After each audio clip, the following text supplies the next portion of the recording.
Kiasa, the Tortle Dad. Yes. A monk with levels in Druid now. Hmm. In your sleep, you are surrounded by the faint sound of chirping birds and nature. Your dream at first feels sluggish and dreary until the sounds and colors become more clear to you. And as you open your eyes, you see a forest that you know very well. It's actually from your childhood, back on the Eastern Isles, surrounded by large trees and bamboo, sitting on a rock next to a stream that you would play in. As you look around at all the trees and slowly get off your rock, the birds sing their songs, and squirrels and other animals skitter about, though you don't really see them, but you hear them all around you.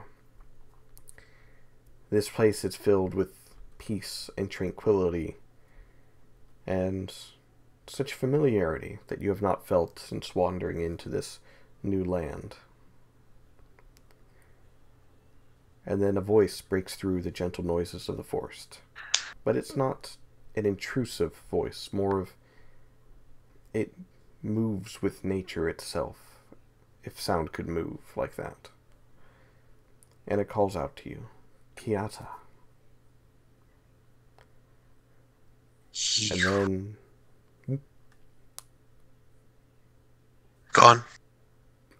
I was going to say, and then the leaves and roots twist around and turn together before they reveal the form of Rizalka, the Lady of the Forest. Her voice continues, but her mouth doesn't move. I thought I sensed some power in you when we first met. And yet here you are, wandering in the sleepy vale. It's pleasant here. I like it. Most of those with druidic powers tend to like it here. And it is nice to see you again, too. She bows lightly to you. He I don't returned the bow. I don't actually recognize this forest. It is not like the ones from where I am. Hmm. You see, the Sleepy Vale, it connects all druids to nature, where you can travel from one forest to another in your sleep and leave your mortal form behind for a short amount of time. And all forests are connected through this plane of existence. But if you're here, that means you must have awakened some more power within you, and it's ready to spring forth. I am ready. She examines you up and down, and she walks around you for a moment. That means you'll need a tool, a focus. Otherwise your powers will start causing trouble. Can't have trouble. Uh, for a brief moment you actually hear Tulip's voice calling to you. Oh, it seems that your powers have actually already started to... I guess the word I would use is affect the world around you. It seems your roots and vines have already started to pester your daughter and your friends.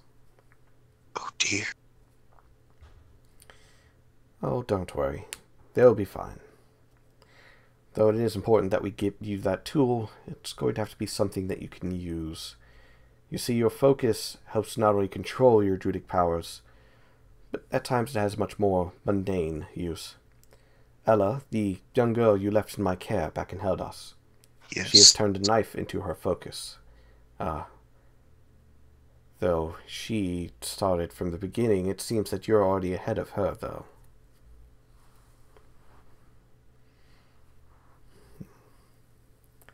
And she looks to you as if waiting to see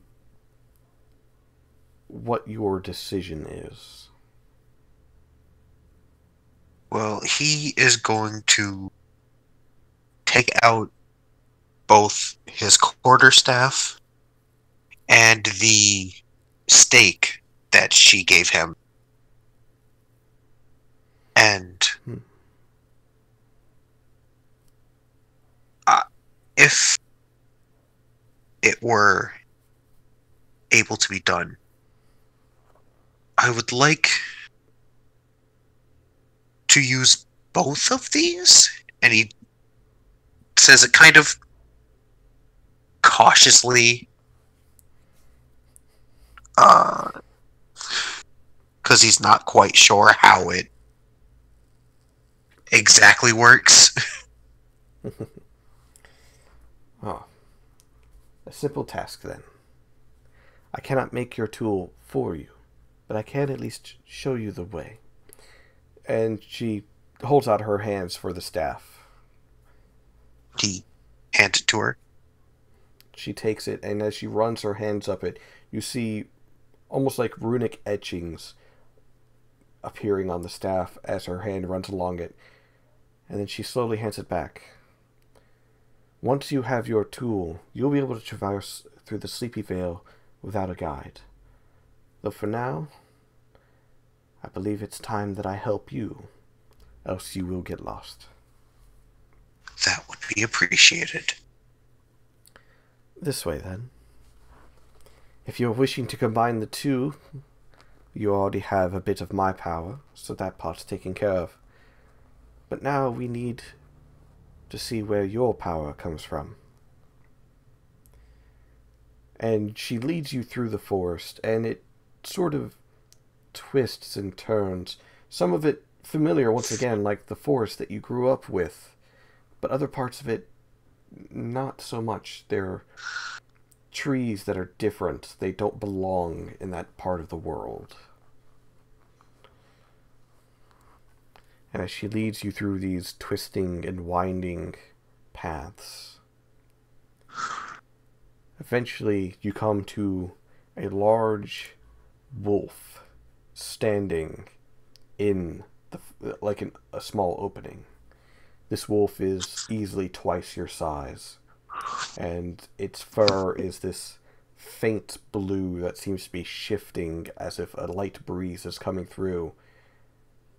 And it's almost ethereal, like you can almost see through it, but it's opaque. Ah, so here's one of the spirits. This must be from your land. And she motions to you. It's like, go on. Try and communicate with it. Alright. So Kiana's going to step forward towards the spirit a little more. And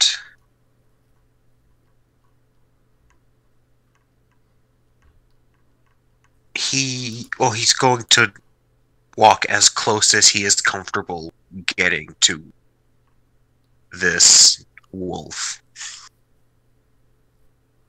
and try to get its attention if it's not already looking at him. As you approach it, its head turns slowly towards you. You don't see malice in its eyes, but you do see a bit of curiosity.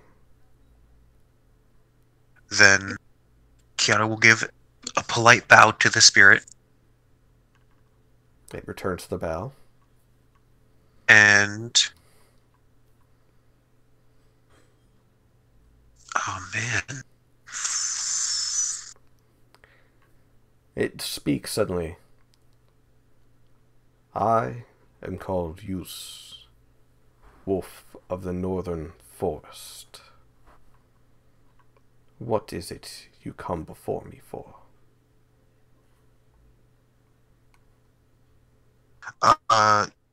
He said he was looking for any type of guidance or really any more understanding as to what. Okay. He The wolf stares at you for a moment longer, and then you see its eyes slowly turn towards Rizalka, the Lady of the Forest. I see. You are one of the forest. You must be seeking your path. Yes.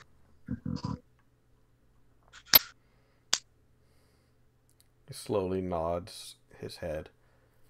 Well, then I will be the first amongst your path.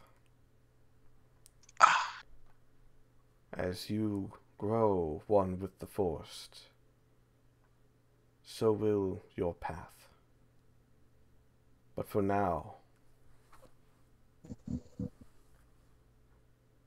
and he slowly stands up and he lets out a howl that sends almost like a wave of energy. It's not painful, it's unsettling a little bit, as not only do you feel it inside of yourself, but you feel it in the ground, in the trees, and the air all around you.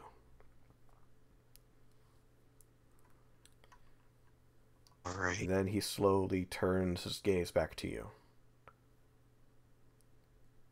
You have my blessing for the first part of your path. But your next one, which is the red-crowned crane to the east, will not be so gentle. And slowly the wolf fades from view as if he's leaving or waking from this place. And your quarterstaff, the runes on it glow bright for a moment, and then one of the runes is replaced with the marking of a wolf, kind of like an etching of its visage. And now you have your beast shape. Ooh. And the Lady of the Forest walks over to you and moves your hand with hers as she holds the wooden stake that she had given you so long ago with your quarterstaff.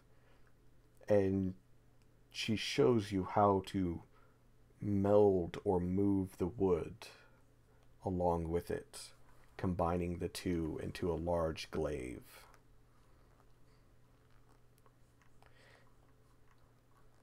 Well, I'm glad to see the spirits on your side of the world are much more accepting. Most of the time, when someone takes their first steps, the first spirit tends to be, well, let's just say not happy. Hmm. Well, I guess unfortunate in that regard. We did say something. The red-crowned crane of the east. Yes. Well, I'm sure that once you are stronger, you'll be able to speak with them. I But can this is only your hope. first steps. Hmm? I said I can only hope. Oh no, why would I ever be mean?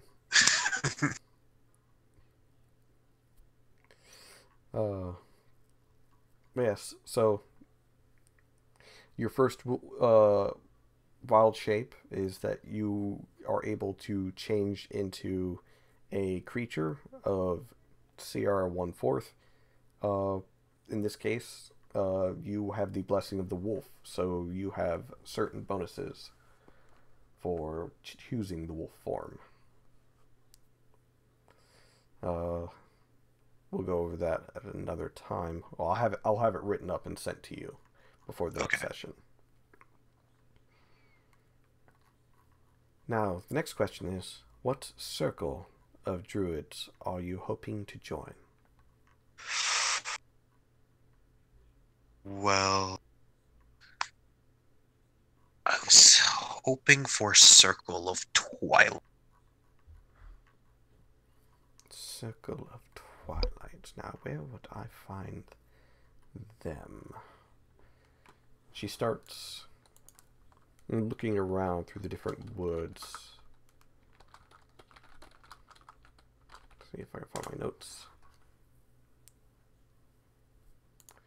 Ah, yes, this way. And she starts leading you through another path of the woods. And as you watch, the woods themselves are actually bending and moving out of your way to make this path for you. And not long after entering this new path, you come upon a large stone that's tilted. It looks hand-carved in shape, but it's got lots of nicks and marks in it that says it wasn't perfectly carved. And on the symbol is a twilight moon, and on the other side is a twilight sun. Here we go. Your hand, please. And as you give her your hand, she takes it and slowly presses it against the stone, and you feel this warmth traveling from the stone into your body. Once you enter into this path, you're not going to be able to change your mind. Are you sure you wish to choose this one? I am sure. Very well. As she takes her hand away, and you feel that warmth surged more through you. And then everything slowly starts to turn back into that dull-colored, sluggish world. And you wake up. And as you grab your quarterstaff in your hands, it changes into what was in your dream, in the Sleepy Vale, a glaive with runes carved onto the side. There we go. Ooh, He's evil! spooky. Evil! He worships the devil. Burn it. The idea that Alvar comes in late actually fits very well with what I've got going. Nice. I'll tell him when he gets here, but essentially he is being pulled away constantly by his goddess, Nalara. Yeah, And that's what. actually, out of curiosity, where the hell am I? Where the hell are you? You are currently laying kind of like in that butt in the air, face down in the pillow position in a halfling bed that is too small for you. And you were like really groggy and drowsy after they saved you. So they were like, we'll just put him in bed. And then they kept trying to like find a position that's comfortable for you. And that's You just kind of how should've they left you. Draped my legs over the bed. Well, they didn't want your feet to be cold. So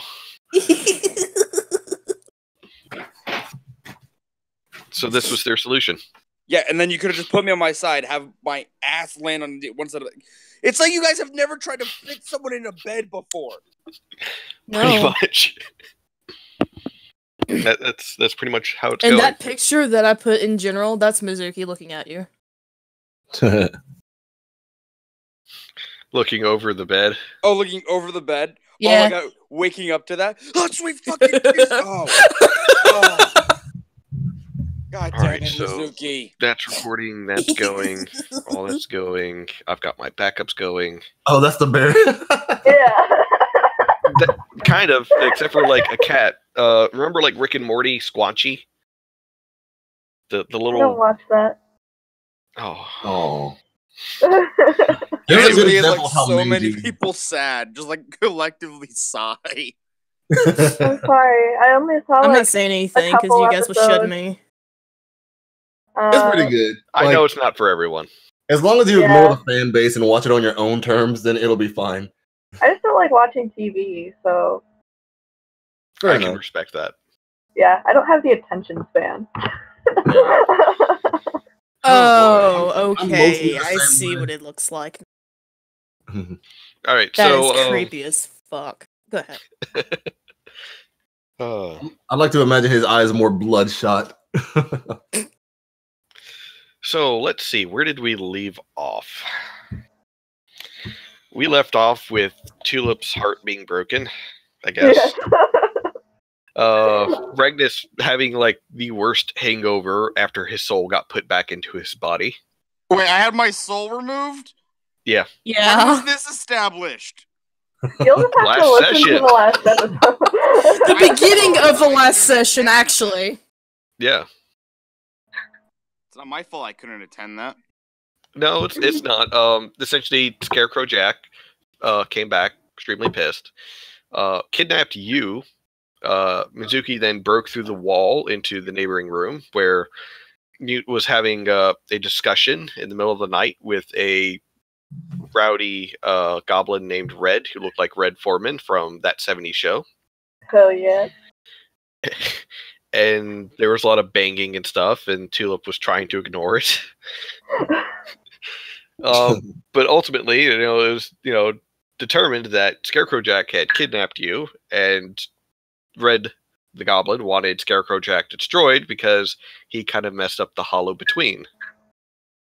And they found your body, and it's like, oh hey, his soul is stuck in the giant pumpkin thing. So, fun times. Anyways. Yay. Yay! And I got new Pathfinder dice. They're like carrying crowns. They got these like little like designs on them. Great. Ooh. Pretty. I gotta play Pathfinder sometime. A lot of breaking things. Okay. Pathfinder is extremely fun. Just Ian and I can agree to this. Avoid Tisto. Yes. I'll figure out what that means later. Yeah, that's something for later. Anyways, Wait, so you were there for that conversation. Sorry. Was I? she was like half awake. Fair enough. As kept I am. You kept shouting about like weird, like Batman, like private parts and Spider-Man private parts of like Oh, yeah. Hunters and Because, Monster Hunter. oh yeah, because Bloodborne. I was just playing Bloodborne. Right, Bloodborne. Back on Well, track. Not talking about yeah. private parts. Anyway. No one think of that. Thank you for We that. don't want to go into that. We're just gonna edit all this out. Yeah. No, I'm gonna leave it in. Now they'll know who I truly am. Context? No. Anyways, but yeah, so that all happened last session. And so Regnus, like I said, you wake up face down in a pillow, your butt kind of like in the air, your feet pressing against the footboard of this bed that is way too small for you. And then you see Mizuki like right there on the edge of the bed staring at you. No, Laura, be damned. What the hell is wrong with you? You have no Good manners. morning. Ah, you're lucky I didn't shoot you. Ow. Everything is hurting. Everything is much pain. Much pain. Mute, you wake up in your bed, and like for a moment you think, am I going to open my eyes and see that goblin again? Yeah. And you open your eyes slowly and you don't see him. Ah, thank the heavens. Tulip, you think you feel something like tickling your face in your sleep. She's just gonna immediately slap whatever it is. Just slap. As you wake up and like look around, your entire room, which used to be a lovely, nice halfling room, is now covered in vines, roots, and leaves. And What? you see good old Turtle Dad inside of his shell, on top of his bed, inside of his shell. And there's like roots growing off of him and have like entangled everything around him. She's just gonna kind of like Kiata. She's gonna like slowly approach. Are you okay? You hear gentle snoring. Are you okay? What the heck? And then, like, the next room over, which you know is Fetner's room, you hear, oh god, thud. Oh. She just kind of. Hmm? She just like makes this face of like, he can deal with it on his own. Satisfaction. And it's like followed by like almost like you can barely hear it through the wall. Why is there a tree growing out of the wall? She's like, should I let him figure it out on his own? But yeah, so that's how all of you were woken up. Kiata doesn't seem to be rousing from his sleep, though. He's gonna kind of like tap his shell a little bit, like, Kiata?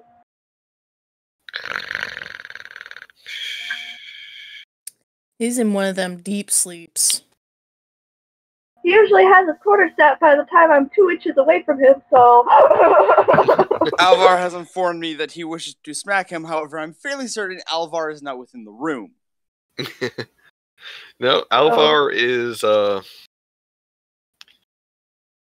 as far as Regnus and everyone else is aware, Alvar is missing still. Yeah, he just asked where the hell is he. I'm pretty sure you're going to tell him in a private chat at some point. Yes. Alright, well, I think Tulip is going to kind of, like, get a little bit concerned now, and she's going to, like, rush out of the room and try to get the attention of her party and just, like, knock on the door, like, Kiata's not waking up! Hey, I'm sorry. Give me a second, Tulip. This is not over, Mizuki. And then I'm going to walk out of my room and be like, I'm sorry, what now? Kiata's not waking up! But he's asleep? Yeah. Okay, just making sure he's not dead. Wait, I have an idea. This normally really bothers him, and I'd say Tulip, close your ears, but you can't do that. So, hey, Kiata. The fuck are you doing? Okay, well, swearing didn't work, so I really don't know what to do. Shit!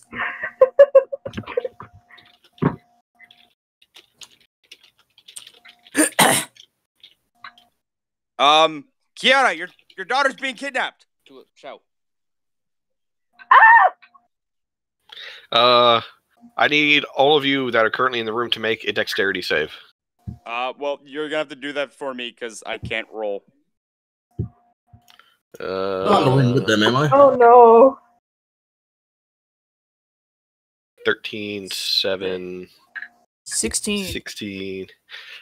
Am I in the room with them? You haven't said that you're in there, so no. Okay, cool. So Tulip and Regnus are suddenly like grasped up in the vines, as if like, who's trying to take her? Kiata himself still hasn't moved. Mizuki, you're able to get out of the way of the vines just in time before they snatch you. Not a fan. You know, I'm getting really big Lady of the Forest vibes again, and this is not pleasant.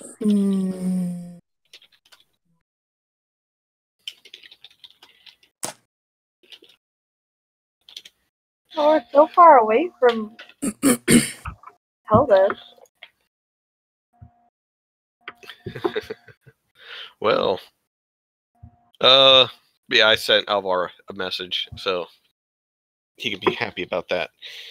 Oh, actually, the tree part's also in Fetner's room. You guys hear him yell all of a sudden. Oh god! Tulip, like, the vines, like, rustle your hair a little bit, and then, like, set you down gently. Regnus, the vines, like, feel all over your face, and then drops you. Well, that's unnecessary. Yes, very, very unnecessary. Well, I think he's conscious-ish, but not enough to be awake. Or his consciousness. Tulip's gonna make sure Fetner is okay. Begrudgingly. I'll go over there with you. Thank okay, you. so as you open the door, you see Fetner hanging upside down by his feet, shirtless. Got pants on at least, but you know, you like see covers her eyes. the large scar that he has on his chest from where he took a hit for Tulip. a few other scratches here and there on him. And he's just kind of like hanging upside down, like with this wide-eyed look. It's like, I don't know what's going on, but if you could get me down, that would be great. Nah, man, you're stuck. Yeah, well, at least give me my rapier. He like points over to the. I Joe's feel gonna like like you did that tap on the your own. tree and just say, "You should Come on, go." you're good. You should have mage She hand. like still has her like eyes covered with her hand. Come on, you can cast magic. You should be able to get it. You'll be fine.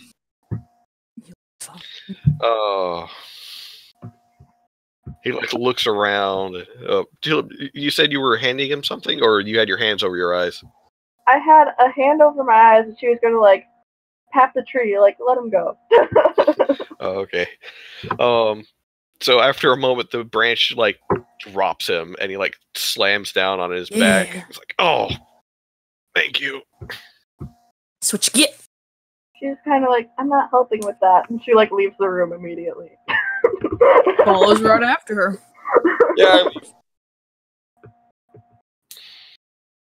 Oh, that actually still hurts. He like rubs the scar. Ow. No one cares.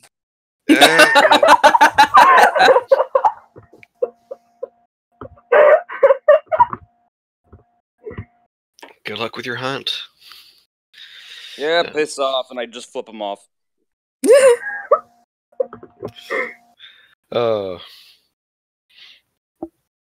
So yeah, Mute. You're the only one who's not had a rude awakening so far. Well, in that case, I just get up and slowly walk toward. Look, he already had his time with Red. And that was quite a rude awakening. But yeah, I kind of hear the noise, and I'm just like, "What was that?" And I just walk toward the room. Good. You peer into Tulips and Kiata's room and see like a forest has grown inside of it. I don't know what's going on in here, but it looks like a good time. Yeah, remember It's the Lady of the Forest? Think that. It's not. Oh, Mizuki, do a history check for Lady of the Forest, if you don't mind. Okay. Do history. 18. 18, nice. Yeah, you remember. I know who that is. Yeah, except for you know her as Rizalka, your sister. Okay.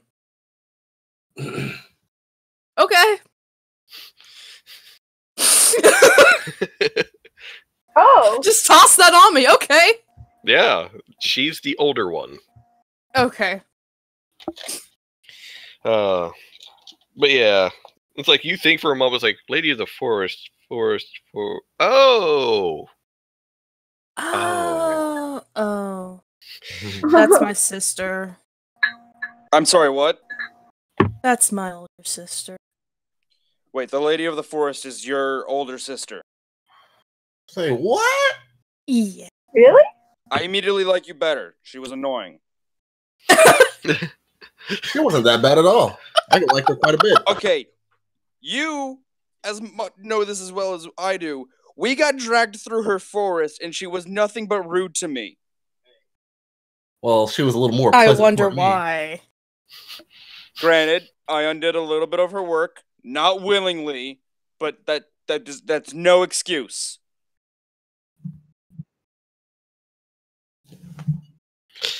With All right. great power comes great salt. So what'd you name? What'd you say her name was? Rizalka? Yes. Yeah, Rizalka.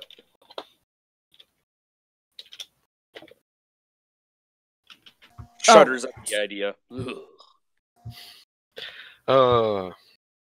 Fun times. So with that, would I know if that's her that did this? You wouldn't know as to whether or not she did this, but more of you did know that one of her nicknames was the Lady of the Forest after the fall of the shrine and after the fall of Alethara. Because you remember she was the one who caused Alethara to be destroyed as she betrayed everyone and ended up setting you free in the process. And then Okay. before your containment, you heard that she took on the name the Lady of the Forest and settled down in some forest just north of here, or northwest. Fun times. But yeah, Sorry, I muted myself so I can open up my cookie without causing too much crackling noise. fun times. But yeah, so after a few minutes, Fetner comes over, dressed, and he like peers in. He's like, "Oh, that's It's a forest. that's a forest." Yeah. Tulip just nods. Slowly Uh, Gone through it enough. And he he walks in, puts his ear to the back of Kiata's shell. Yeah, he's sleeping. Really, Sherlock? Mr. Anthu, he like starts tapping on his shell. Mr. Anthu. We've tried that already. Oh. We I mean, we could try playing a bit of music. I guess.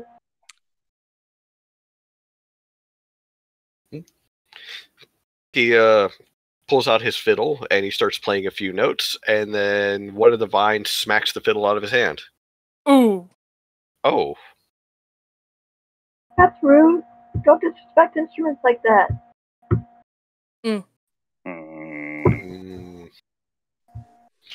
He's like, I feel insulted, but okay, fine. And he like takes his things. It's like, At any rate, I am on my way to Hosaford. I wish all of you a great travel. As well, I plan on taking a lovely ship ride onto Office. Yep. Bye. Goodbye. Yep. So long. Wolfsburg. Au revoir. What was that, Tulip? She asked what was going on in Wolfsburg. Oh, the 11th hour is going to be setting sail, and I'm going to be catching that to the ball that I was invited to by Countess Valentia. So, The what is 11th setting hour? sail? The 11th hour. It's Some the giant first of its kind. flying ship.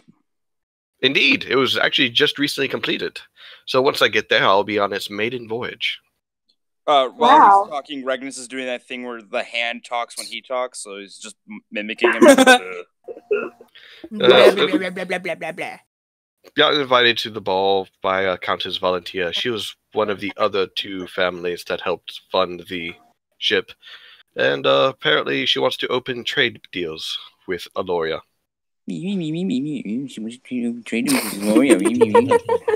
Tulip just kind of like looks at Fetner, then at Regnus, and just kind of like back and forth for a minute. He just like when sighs. when Fedner looks, I'm not doing anything. It's like, what? Oh no! The funny part is that while the Tulip's like eyes are going back and forth, you see like a big like curly mustache slowly drawing itself on Regnus's face, as well as like some of his teeth getting blackened out, like a fake eye patch appearing over one eye. Okay, first of all, how can you tell if my teeth are being blackened out if I'm not smiling like that? More of like when you go and do the nee thing. There's different like things like that, and you get the distinct feeling Fetner's cast prestidigitation on him. She like kind of like I do the can't help same but thing laugh to a him. little bit. Oh, you have no idea that he did it to you. No, I'm still gonna poke fun of him. I'm still gonna just draw whatever I want. I'm gonna have bandages Tulip wants wrapped to try around his and play eyes. music for Kiata to wake up. All See if right. that works. As soon as you start playing an instrument, a vine smacks it out of your hand. Hmm. Now she just looks really hurt. Good. Wait, I know a great Homer line. Oh no. What if I sing to you? Please let him smack him in the face. Please let him Tulip smack at him this in the point face. looks like on the verge of tears. She has like no idea what's going on. She is hurt and confused. As soon as Regnus says, like proposes the idea of singing, a root smacks him in the face. Yes. So And Fetner like watches and smiles, and he says, "I believe whoever is in control of this doesn't want Mr. Anthu disturbed. If I'm recalling correctly, this is essentially his first walking through the Sleepy Vale." What's the Mr. Sleepy Knowledgeable Vale? here. If for those of you who want to try, you can do a religion check. Sure. I'm pretty sure I'm proficient in that. Yeah. 7. Tulip is not one for religion. 15. What I roll? Because I 11. Can't see. Yeah. You got it, 11. So, Regnus, you think it's something to do that druids go through in order to essentially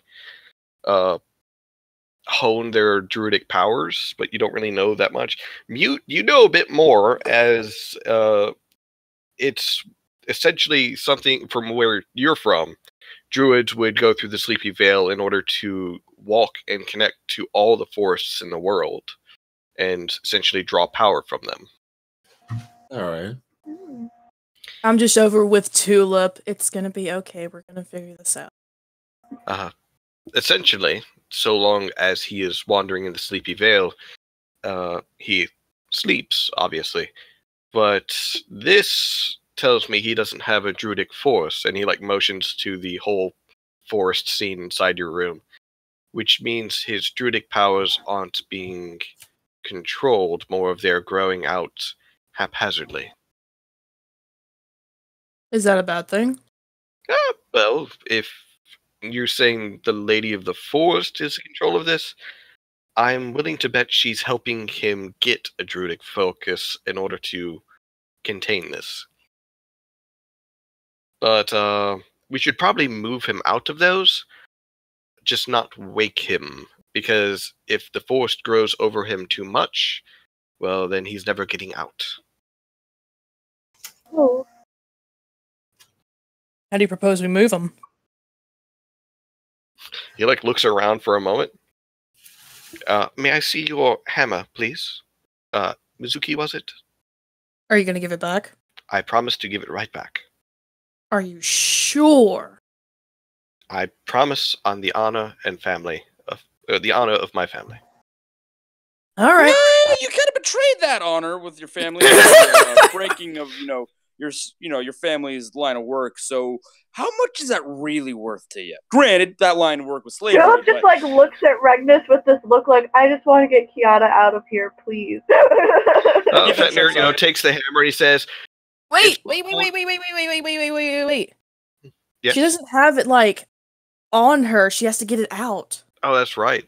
Fetner, he watches. There you go. Charming. He makes sure he has his gloves on. As far as my family's honor, if destroying part of the business helps restore my family's honor, and then I'll gladly restore part of my family's business. I couldn't say the same for you, though. Wow. And then with Mizuki's mallet, he goes over to one of the bed legs and smashes it in. Hold on. Yeah, that'll hit. Let's see, it's a D8 for that thing. Yep. He completely breaks one of the bed's legs, and Kiata, his whole shell just kind of tilts and slides out from underneath the roots. And he just he gives back the hammer to Mizuki, and then looks at Regnus and says, "Ta-da." Fair. She starts eating the hammer. It's going to be difficult to get him down the stairs. If only we had someone who was extremely strong with us. He looks to you, Mizuki. "Oh, that's right. Yes. You grab that end, I'll grab this end." Sure. Make a strength check. Regular strength. Yep.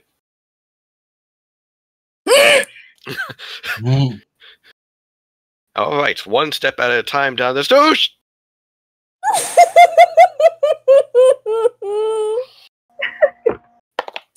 You drop Kiata down the flight of stairs on top of Fetner. No! At Yeah, least you he alright broke on the the fall. You right down there? Or do you got a massive... Actually walks down.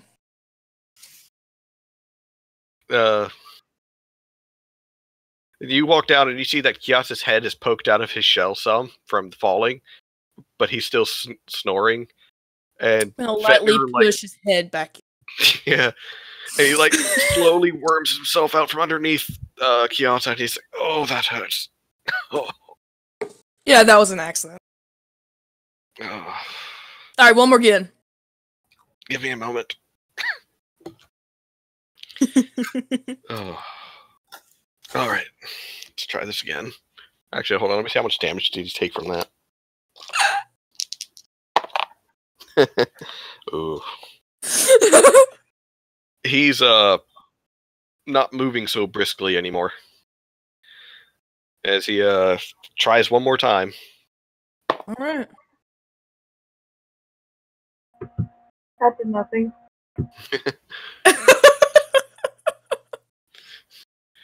That fits That's a with little her mood, better. though. It's a little bit better. Thankfully, he With rolled her a mood, 17 I'm not on the mad at die. it. Thankfully, he rolled 17 on the die. Does anyone else want to help these two? They're moving a She has 450 an pound 11 turtle. strength. She won't be able to do shit. Mute? You never know. Oh, with my 0 strength, I'm just kind of looking. I can't Come on, help. then. Sure, why not? I'll join in. Come on. Help Turtle Dad. Did I click the right thing? Yeah, I'm not Doesn't helping look with like the you strength clicked thing, 'cause I anything. know that's pointless. It's just straight. Just strength. Oh, that's what I got to click on. Okay. Yay! Alright, so between the Yay. three of you, you are able to get Kiata loaded onto the back of the cart that you have with Atlas. And the roots start growing again from inside of his shell. Or, not really inside, but on top of the shell, like little seedlings start sprouting. Mm-hmm. Oh, well, that was fun. Just pats back. We gave it our best. That we did. Ow. Pats him a little too hard. Oh.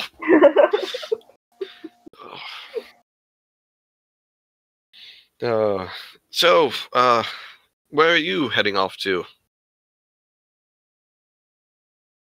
Where are we heading off to?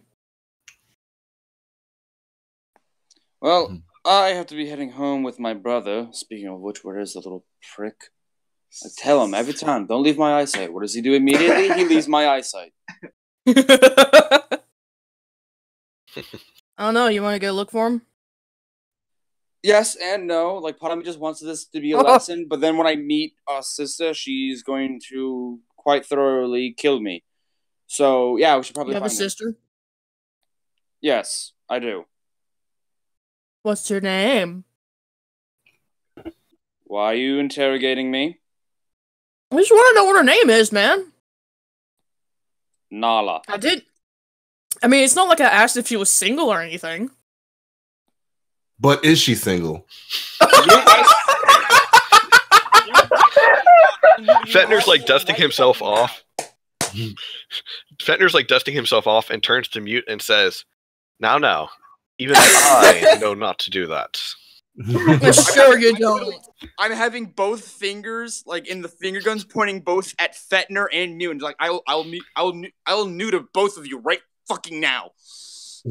Oh, I don't mean it like Here's a that. Don't question. get your panties in a twist.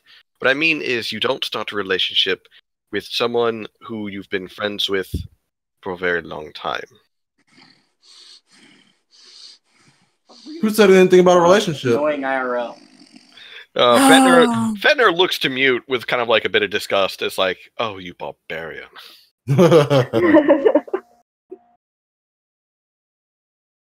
Tulip Right. is just looking depressed.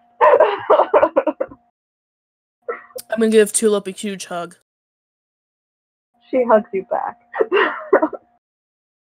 We're gonna figure this out. We're gonna get him back.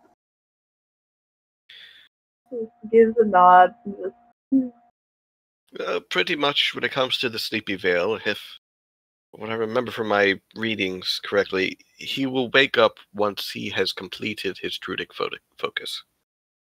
Yeah, but we don't know when that's gonna be.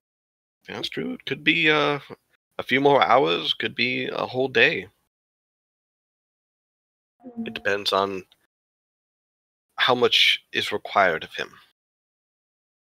It would have been easier if he started with the Druidic focus, but it seems that I'm guessing he just started manifesting these powers.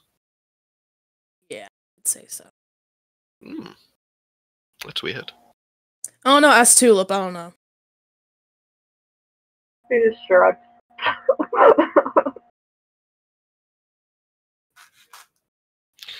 Well,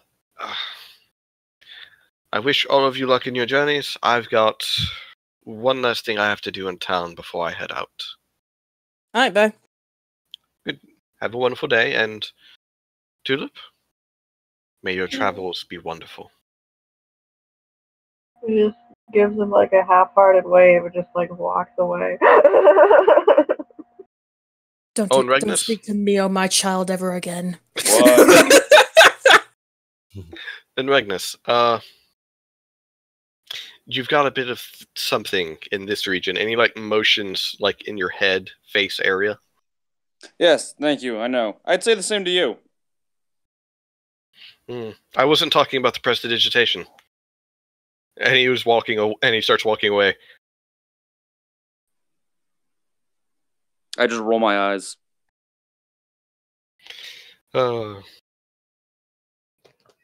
Anybody have a mirror?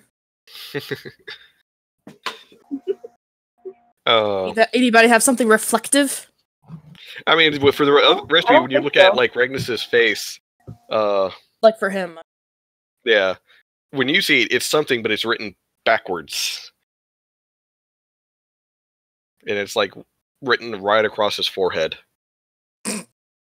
I'll use No, can't, because... Wait, I have a shield. Is that reflective? If you polish it a little bit. Here you go. Now, what's it say? It's a slang term that essentially translates to asshead. Can I use prestidigitation to just put what would be my normal forehead over it? I'm gonna have you do an arcane check for that. Ooh. I mean, basically, I'm just using arcane to, instead of doing... Basically, I'm just making a skin tone symbol of just a block over the letters. Yep. You're able to do that.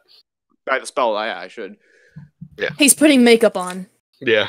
The reason was I was saying is if you could overpower what was currently there and hide it well enough. You got a 19, so yeah. But yeah.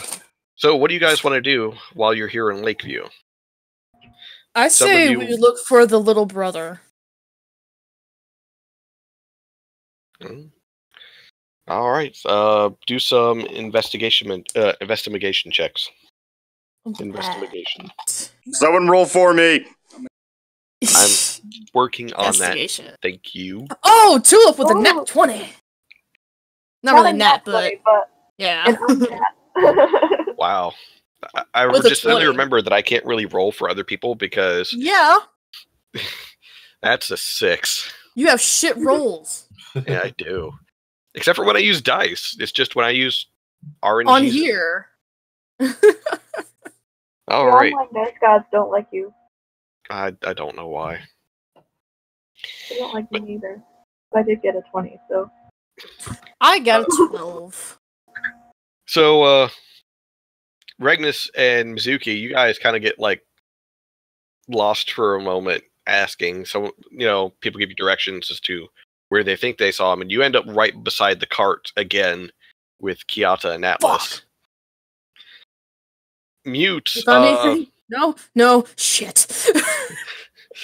Mute, you definitely, Mute and Tulip, you hear, information about how they did see Alvar going in and out of town a number of times, and like each time he was bringing something of nature back and putting it at the altar of Nalara, and like each time it was like a fruit or a certain seed or something like that. Like he was going around searching for these things and bringing them back.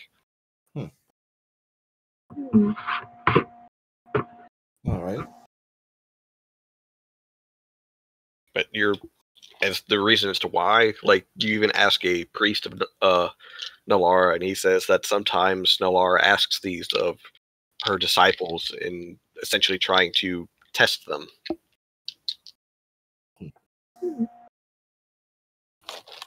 But we don't know if he's like in town or not. No one's seen him for the last few hours, so they don't know. Okay.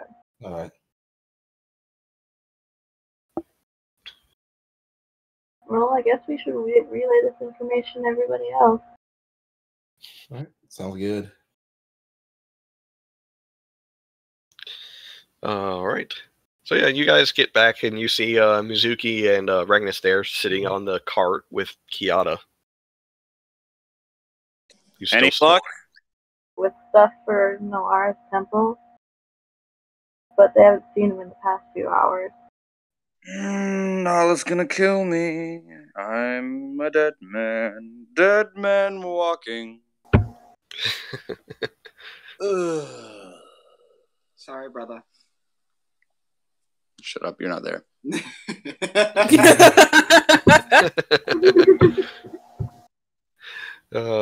Fun times.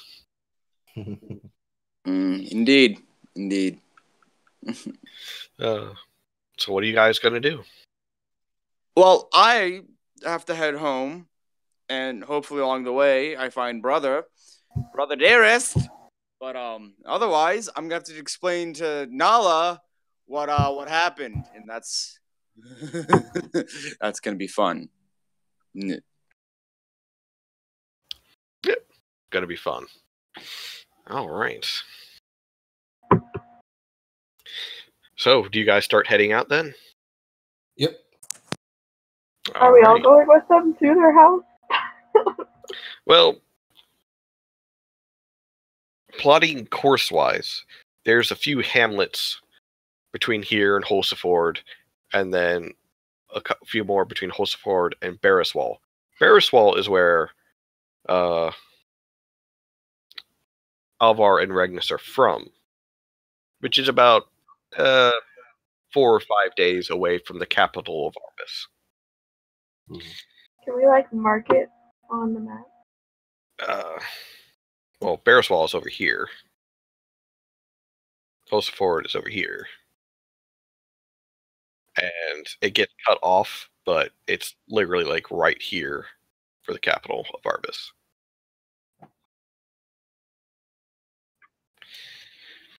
But yeah, that's the path that they're wanting to take. Mute, you do remember that you were told about how there would be more information onto the Philosopher's Stone in Holseford. Oh, okay. You were told at least that much when you tried doing research on it. Mizuki, you're more following Regnus, I guess, in a case, because I guess you're hoping to try and find more shards. And Shiloh, you are still trying to follow after the trail of your father, and Kiata is going with you on that. And you know that Avistus passed through here a number of years ago when he was a child. But as far as to which direction, you're not entirely sure. Mm-hmm. So, you think Holseford might be your best bet. All right. Yeah, I'd definitely like to go to Holseford. I think we should then. All right. So what is everyone's decision as far as direction? I will Wolfsburg then. All right. Sounds excellent. All right. Let's get my dice out. Let's see, I need my other 10s. Where's my other 10s? Let's use this 10s. All right. Are there any provisions that you want to buy or get before you leave town? Yeah, I'd like to get some traveling gear.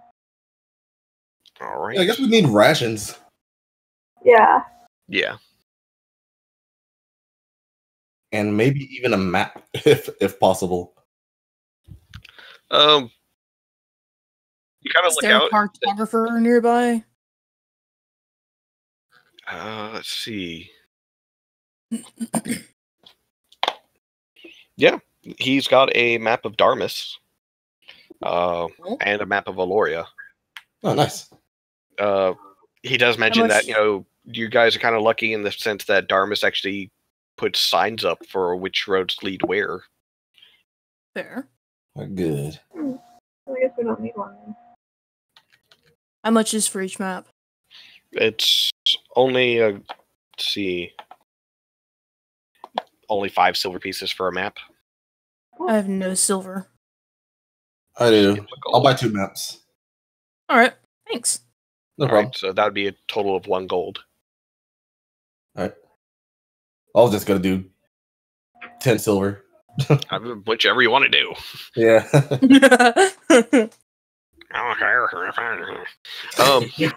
Red, no.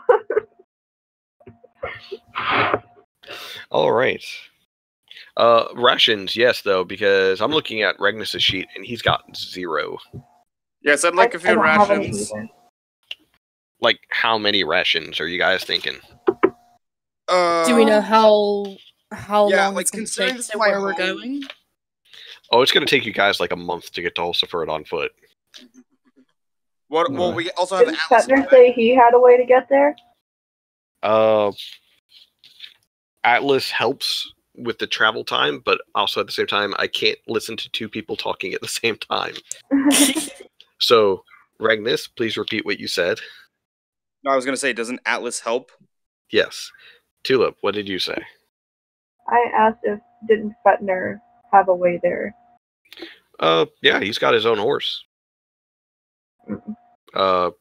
He just mentioned that he has a way from Holseford to the capital of Arvis. Oh, okay. Like I said, he mentioned he was going to catch a ride on the 11th hour, which would honestly... Catch a ride. Sorry. Catch a ride. Instead of it being another month from Holseford to the capital, it would end up being like 3 days.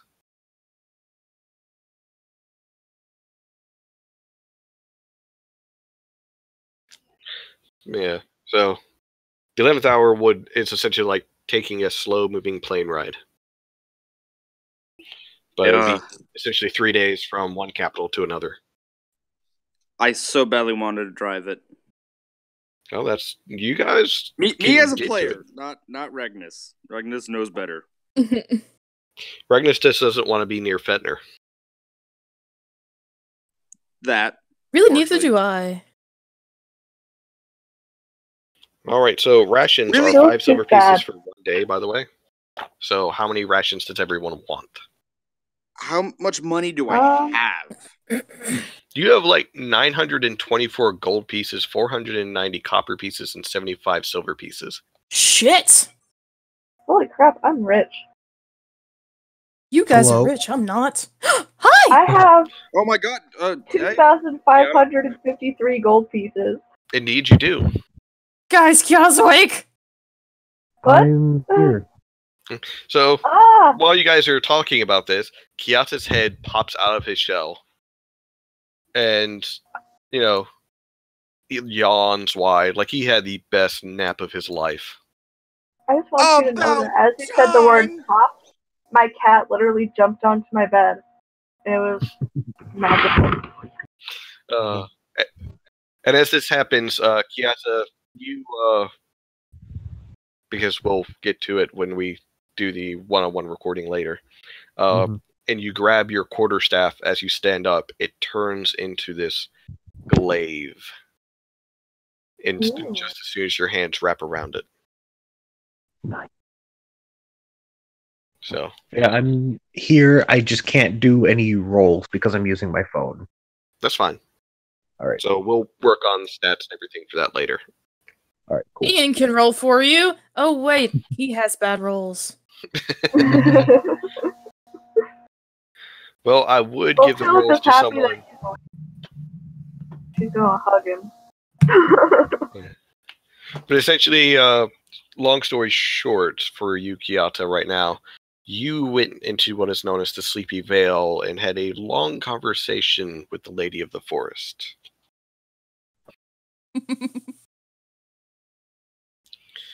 So let's see. So I guess I was thinking, we'll probably get like 25 days of rations. 25 days worth of rations for just you? Well, no, for the group. For the group. Yeah. So Is 25 each? We could get horses. I mean, I'll have to get a pony 'cause it's small, but... Well, Tulip, you can ride with someone. I could ride with someone, actually, yeah. You can ride with me! Who's going to drive the cart? I mean, I'm fairly certain I can drive it at least somewhat. I wouldn't say I'm proficient in it. What would make a person proficient in driving a cart? What would it be? Animal handling? Yeah. I have a +5 in it. We could let Alvar drive the cart. Since he wants to hang behind. Alright. So. Is Alvar here? Because he's not in the chat. Well, he's logged into Discord, but he's not in. I technically am in the chat. I just don't want to use my phone. Okay. But yeah, if that's the case, if you're actually there, I exist. You exist.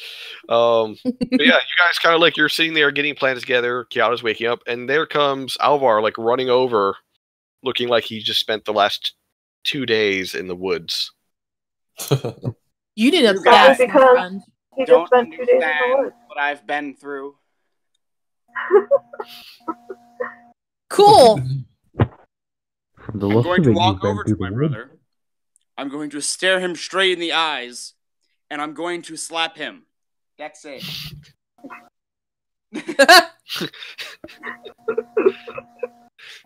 Oh. Alvar, no hitting your brother.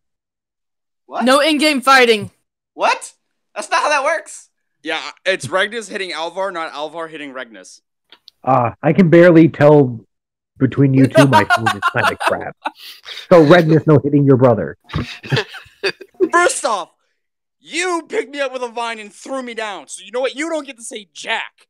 And you, what was my rule? Stay with me at all times. Your rule doesn't apply when gods talk to me. First of all, no. You're not the boss of me! Kiana, as far as the throwing him, you think you remember Lady of the Forest mentioning something about how people keep trying to disturb you while doing the meditation? Oh, okay.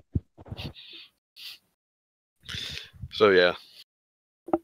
But yeah, you guys are... He just went out of sleep when he's tired. This is why you don't wake old turtles. But yeah, so I'll make the rations... joke. Let sleeping turtles lie. Let sleeping turtles sleep. Yeah, let sleeping turtles sleep. Oh, boy. But yeah, so let's see. Oh no, who did we lose? Tulip. We lost Tulip. Oh no. Tulip's back. Yay! Oh. You guys were like all like starting to like cut out at the same time. So there was like a minute straight where I couldn't hear anything. So I was just like, okay.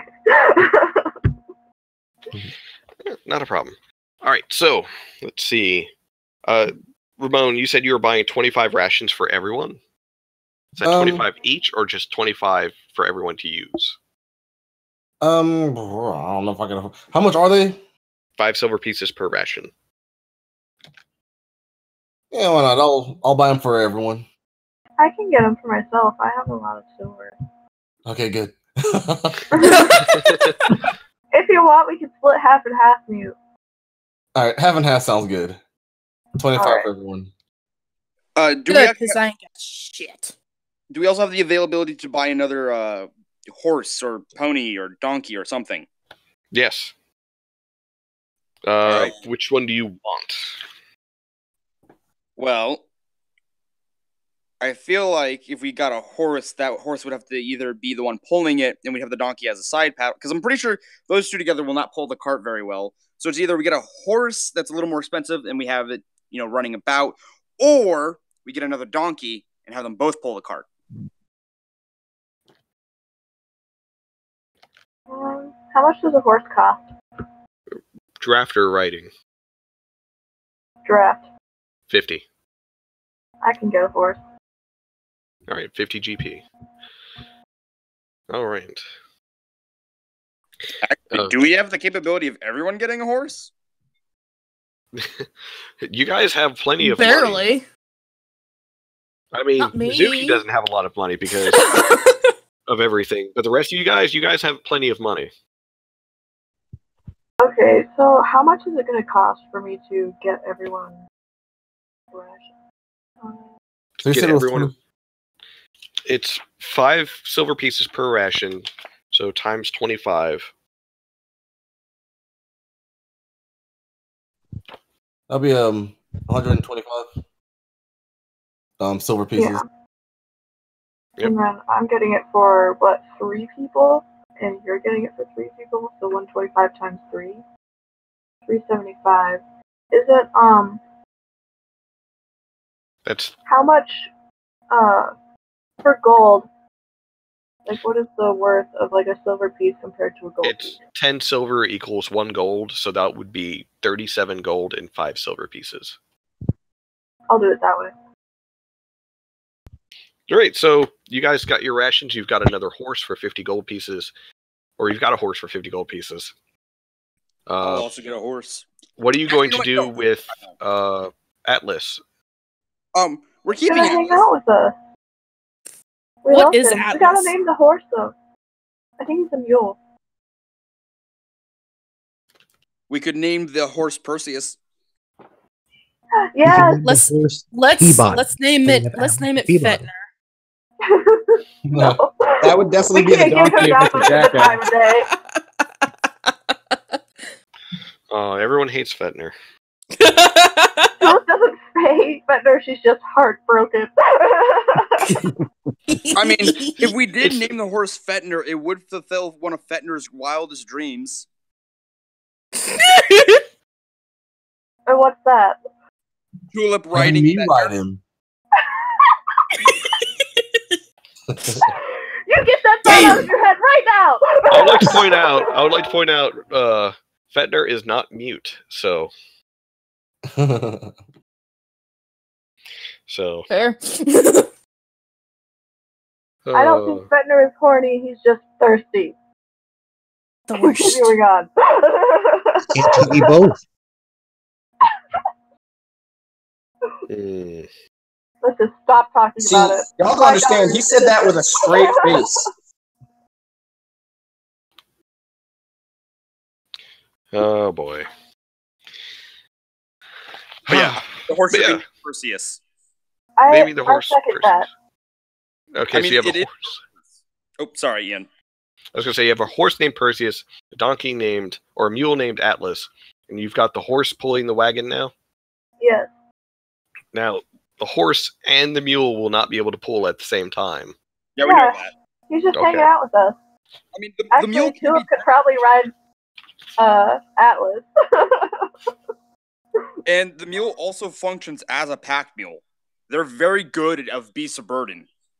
Yeah, I was gonna say they can hold like 420 pounds, so Nice. It could almost hold a Kiata. pretty much, Just almost. Almost. just almost. So here we have about 90% of Kiata weight. Over here it's about 50. Can you give it to me Alvar height? It's about 1.5 Alvar tall, maybe 3/4 of him wide. Well, Tulip is almost a yardstick, you know. That is true. Yeah, she can be used as a unit of measurement. Tulip's one wish. I want to be exactly 3 feet tall, damn it. Yeah. She was cheated of her height. But yeah. So let's see. Anything else you guys want to purchase while you're in town?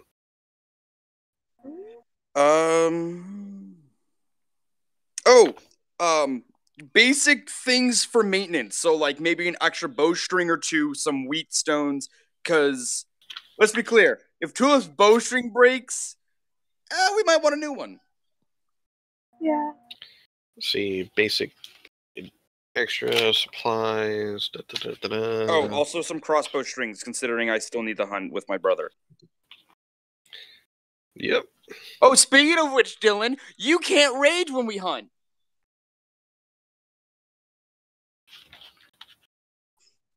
Fuck. Wait, that was super delayed.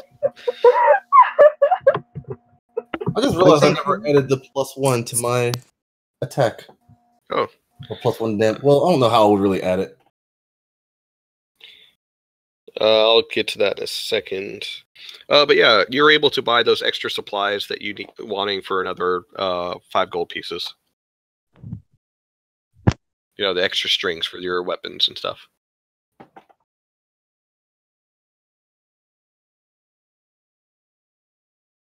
See, that would go to your unarmed strike, so that would be right there.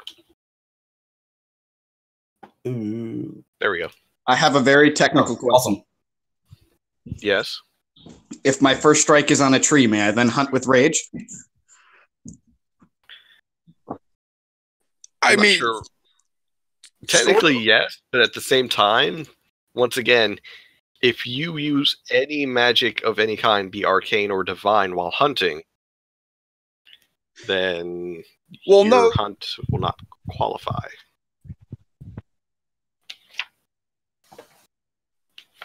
But what if he just gets really angry and rages? Like, no divine intervention or magic. He's just really angry. It's part of his class. Every time he rages, it activates. Yeah, because like my fucking divine fury. Oh. Yep. All right, so onwards. Let's see what I have a lovely chart of possibilities that you guys may encounter on your adventure through Darmus. Let's see. 01. The Charask appears in O. Please. Goodbye. At least 0 to 10. What? Ooh, that number. Don't worry, I'll just fly away. Fly very, very far away. So, as you guys leave Lakeview, you guys travel for at least the majority of the day until you finally come upon where it would be good for a campsite. You see 3 men standing there looking like they just went toe-to-toe with each other and beat each other senseless. They got bruises on their faces and everything. They got bruises on their bruises. They got bruises on their bruises. Looks like a fun time. Yeah, they each... men? Yeah, 3 men sitting there looking like they just... Like, none of them are happy. They're not saying anything to each other. And they all look like they just got their asses kicked. Human? All 3 are human. Tulip's just gonna ask, are you guys okay? You just by looking at them, you can tell it's more of their pride that's wounded. Mm-hmm. Can't find out who's the strongest? No, there's about another 10 minutes up the road. There's a fighter who's challenging you to fist fights, and if you win, you get like a nice pot of money. Oh? Tulip just looks at I just came back in. What's going on? Don't look at me. Look at your father and look at Mute. I would love a fist fight. I'm gonna fight for money. But yeah, Mizuki, you guys encountered 3 men kind of like sitting around a campfire, and they've got like bruises all over them, and they look like they just like went toe to toe with, I guess, a professional boxer, and they got their asses kicked. You guys suck. It's break. And it's like they kind of look at you, Mizuki, and it's like, it's like their pride is obviously wounded more than anything. All right, well. So how much is this pot? The pot was about and he like uses his hands. It's about this big, about this deep, and it was to the brim with money and small gems. It's like the size of a cast iron pot. I really want it. Huh. 10 minutes up the road, you say? Yeah, just 10 minutes up the road. You can't miss it. He's got a nice ring for you to fight him in. All right. Oh, we will be seeing him in a few. So you guys are going to go investigate? I would love to. Definitely. All right. Yes. You up the road, just 10 more minutes, you see it. There's a raised ring with canvas for over the flooring and ropes all around it. And sitting to the side of it is a man. Actually, it is a halfling, and he's counting money. Oh, joy. And in the ring is a cloaked figure wearing boxing gloves. You can't really see what he is, but he's throwing like shadow punches, just kind of like practicing throwing punches. It's Little Mac.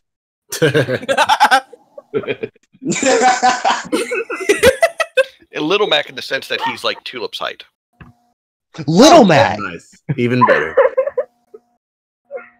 The smallest Mac. The halfling smiles up and is like, oh! Small Mac. So, you guys want to challenge the champ? Chance for this pot of money? Yeah. Sounds very interesting. All right. First thing, we're not held accountable for any injuries, accidental deaths, or anything of the sort, but we do our best to make this a non-lethal fight. It's 10 gold pieces to enter, and if you are able to beat the champ, you walk away with the pot. All right. So one-on-one fight. 10 gold. First. Oh, you're going first? No, me go first. I don't want to go first. Rock, paper, scissors for it. Jesus Christ. Ladies first. Just let me go first. Okay, fine.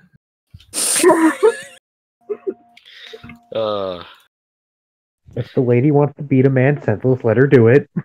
All right. So, Mizuki, Yeah. you are given boxing gloves. All Can I right. get for Bardic Inspiration? You can. Yeah, lay it on me. Hell yeah. So do I have to roll it? Like, No, you just give Bardic Inspiration, and then she'll add it once she uses it. What is the it? total is 5. It's a D8 at 5th level, I believe. It's a 1d8, right? Yeah. I have to add it. Yes. When you need it, And you can add it. It's to attack. It's to hit, right? Yes. Okay. Oh wait, question. Answer. Did he determine like how you were allowed to fight? Like, is it only fisticuffs? Only fisticuffs. No magic. No magic. Cool. All right. But Bardic Inspiration. So, yep, he tells you the rules. No weapons. Fisticuffs only. You're only allowed to use your fists, which are in the padded boxing gloves, in order to hit. And you are wanting to knock out the champ. So I can't use my tail at all. No. Damn. Okay, I'll try and keep my tail out of the way. All right, so you climb up into the ring, and the hooded figure turns to you, does a couple of quick jabs, and then gets into his corner and like dances in his corner for a second, like waiting. All right, you ready to go? Sure. All right, champ, pull it off. And he like the champ pulls off the cloak, and it's a goblin standing there, and he's wearing like boxing shorts that are like green and like neon green and like neon pink. Nice. Oh, Yes, gonna have watermelon fun. boy. He like this dances for a moment. And then the halfling rings the bell. And initiative. Okay. I don't remember where that's at. Top mid. Ooh. Ah, there it is. Oh. Oh. Oh no. I so wish I could lend people my lucky feet. You can. It's a feat. It's It a is? racial. One of the racial feats you can get later on is that whenever one of your friends rolls a natural 1, you can expend your lucky feat. You can't use it until another long rest, but you can expend your lucky feat to have them re-roll it. Ooh, All right. when I So hit level 8. you are because this guy's got a higher initiative than you. All right. You are accosted by this goblin who suddenly comes up and hits you with 2 quick jabs, followed by a flurry of blows. Okay. 4 dice. Ooh. Your AC is 17 again, right? Yep. All right, you're taking 3 hits. Okay. Ooh. See.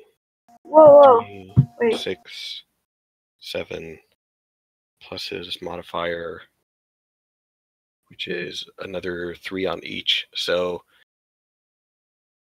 13 points of damage as he just suddenly quickly like appears like right in front of you, and he jabs you 3 times into the stomach.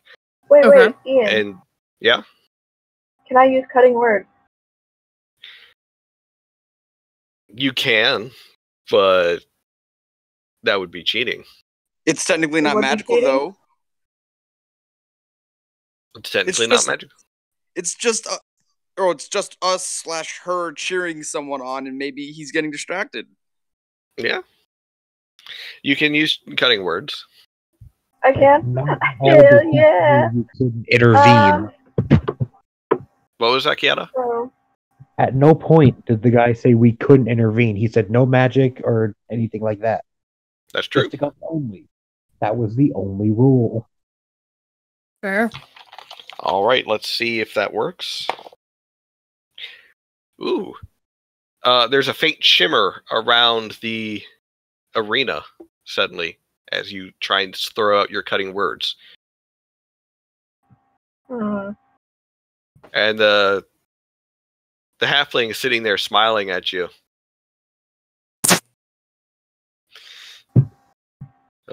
she just smiles back. He's like, "You're not the first one to try, love." Still take the damage. Yep. Okay. He punched you in the stomach 3 times. The 4th hit, though, you're able to get out of the way. Cool. All right, your go. All right. What am I rolling for my fists? It would be a straight strength check because you're not proficient in unarmed strikes. All right. And you do have extra attack, so you can swing twice. All right. So that's 1. Yeah, 10's not going to hit. Okay. How about 21? That will hit. So that will be 1 plus your strength modifier, so 6 points of damage to him. As you clock him in the face. Staggers back for a moment. Oh, okay. You're stronger than the other guys. I'll give you that. Bring it on. Anything else you'd like to declare? Can I intimidate him? Make It's an not intimidation magic. check. It's not magic. Make an intimidation check. Alright. Shit. No. Fuck. You like do the jowls thing where you open up your mouth. No, I'm just smiling with the sharp teeth. He smiles back, Not and his opened teeth that up are yet. like a bear trap as well. Okay. Yeah, I'm All done. So he's going to move in, and he's going to make 4 strikes again. Okay. Ooh. Ooh.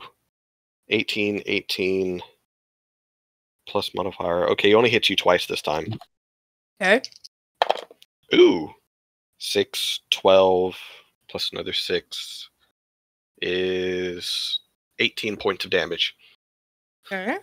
This time he punches you in both in both thighs. Like he punches you right above the knee in one leg and right above the knee in the other leg. Charlie horsed you. Ow. Those are my love handles. And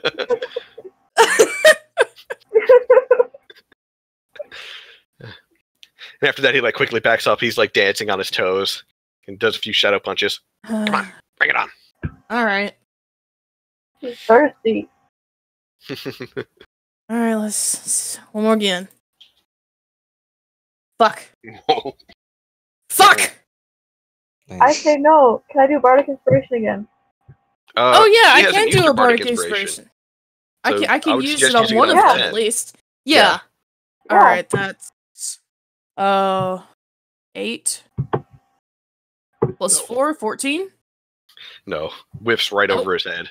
Shit. I mean, I know it's not gonna work, but I could try to use Healing Light while being obscured by everyone. Well, if it But- blocked off me using Cutting Words. Yeah, I know. So it's probably gonna block off me using Healing Light. And if it even doesn't, there's still the probability of me being caught, considering Ian has to roll for me and he rolls crappily when it's for other people. Not trying to I mean, push you there. If you want to try, it'll be like with a sleight of hand check to do it. Yeah, +3. I don't trust me. Okay. Champs go. He is just going to do 2 attacks this time. Mm-hmm. A whiff and a whiff. This time you move your legs out of the way as he tries to nail you in the legs again. No. Come on. I will if Gonna you go on just a stay date later. still. Hell no. Oh. Does a few more shadow punches. Shame. Like good fight. Whatever. Here you go. Nope. Aha! All right. So that will be another 6 points of damage to him. Mm-hmm. Yeah. Like you clock him again. I haven't eaten anything. You haven't. So that means you actually have a stack of hunger. I do. So let's see. Where did I put the rules for your stacks of hunger? Doesn't she have to bite someone for that? No. No. It's plus damage to increase to weapon, claw, and bite attacks. Oh. So this time she does 8 damage. Yes. Ooh, Alvar, I love your little image there. But yeah. He rubs where you hit him. He's like, you hit hard. I hunger. All right, let's see. All right. How much are you down to? Because you were at 50. Wouldn't you like to know? Yes, I would. I'm the dungeon Wouldn't master. you like to know, Weather Boy? You took 18 points, and before that you took 13. I'm at 19. Oh. That's not looking good for you. Yeah. If you can get close to the edge, I can... No, never mind. Oop. Oh, shit, I dropped a die. Okay. All right. Let's go with these 2. Every DM drops them. I've Pretty already much. dropped a few. Okay, this time he only hits you once, and he gets you for another 7 points of damage as he clocks you right in the jaw. Uh-huh. And then he is going to use a bonus action and take a defensive stance. So I have disadvantage, don't I? Yep. I'm gonna go retrieve that die, so it's your turn. Here, Mr. Die. Oh, it was the good one too. I'm so glad I didn't count that one because it landed on a 20. So. Yeah, no. How hurt does that goblin? No, leave that die alone. How hurt does the goblin look? Yes. Well, so far he's only taken 14 points of damage. Yeah. So, yeah, he's still looking pretty good. All right. How good is Mizuki looking right now? I'm down to 12 out of 50. Yeah. Come on, Mizuki. I'm not doing extremely hot, but don't let him take you out. Like right now, she's like panting a little bit, like, "Oh, this is more than I bargained for." let's see.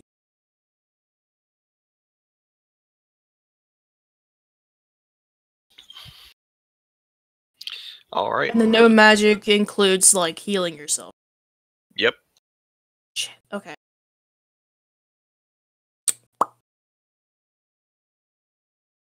I'll take a few more jabs. A 7 and a 9.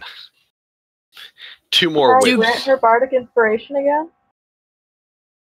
I thought I could only use it once. Yeah, she has to grant it again. Yeah. But yeah, you can try.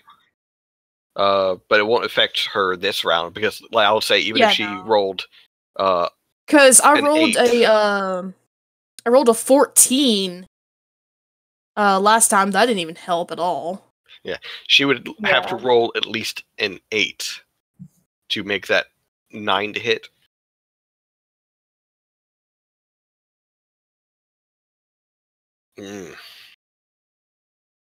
All right. 2 more jabs, and before he comes up to attack you, and he goes, "So, are you sure we can't have that date?"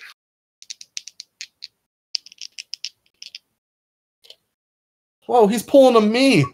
Wait.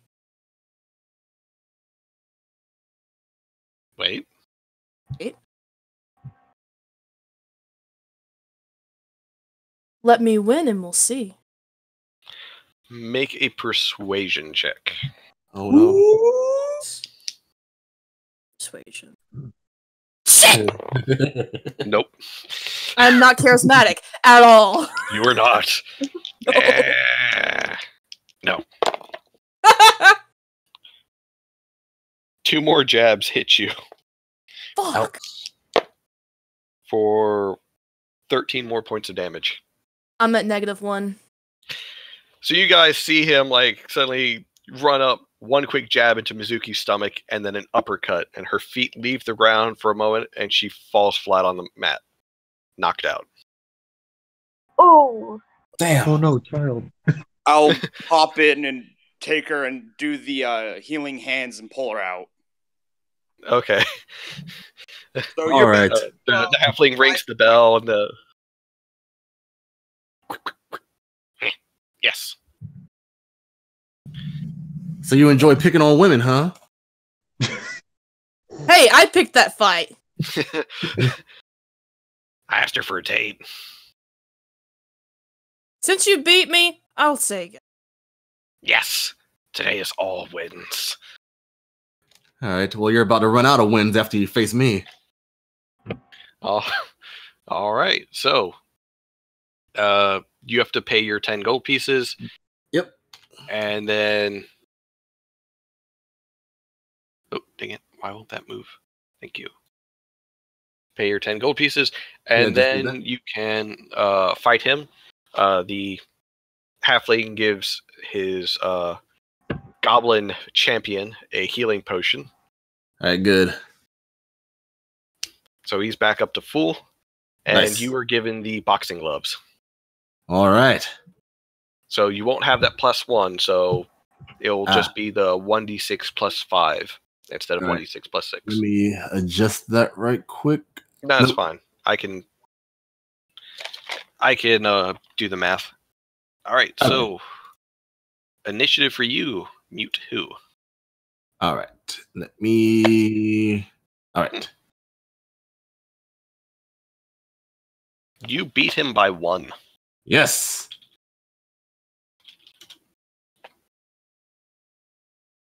In your face. All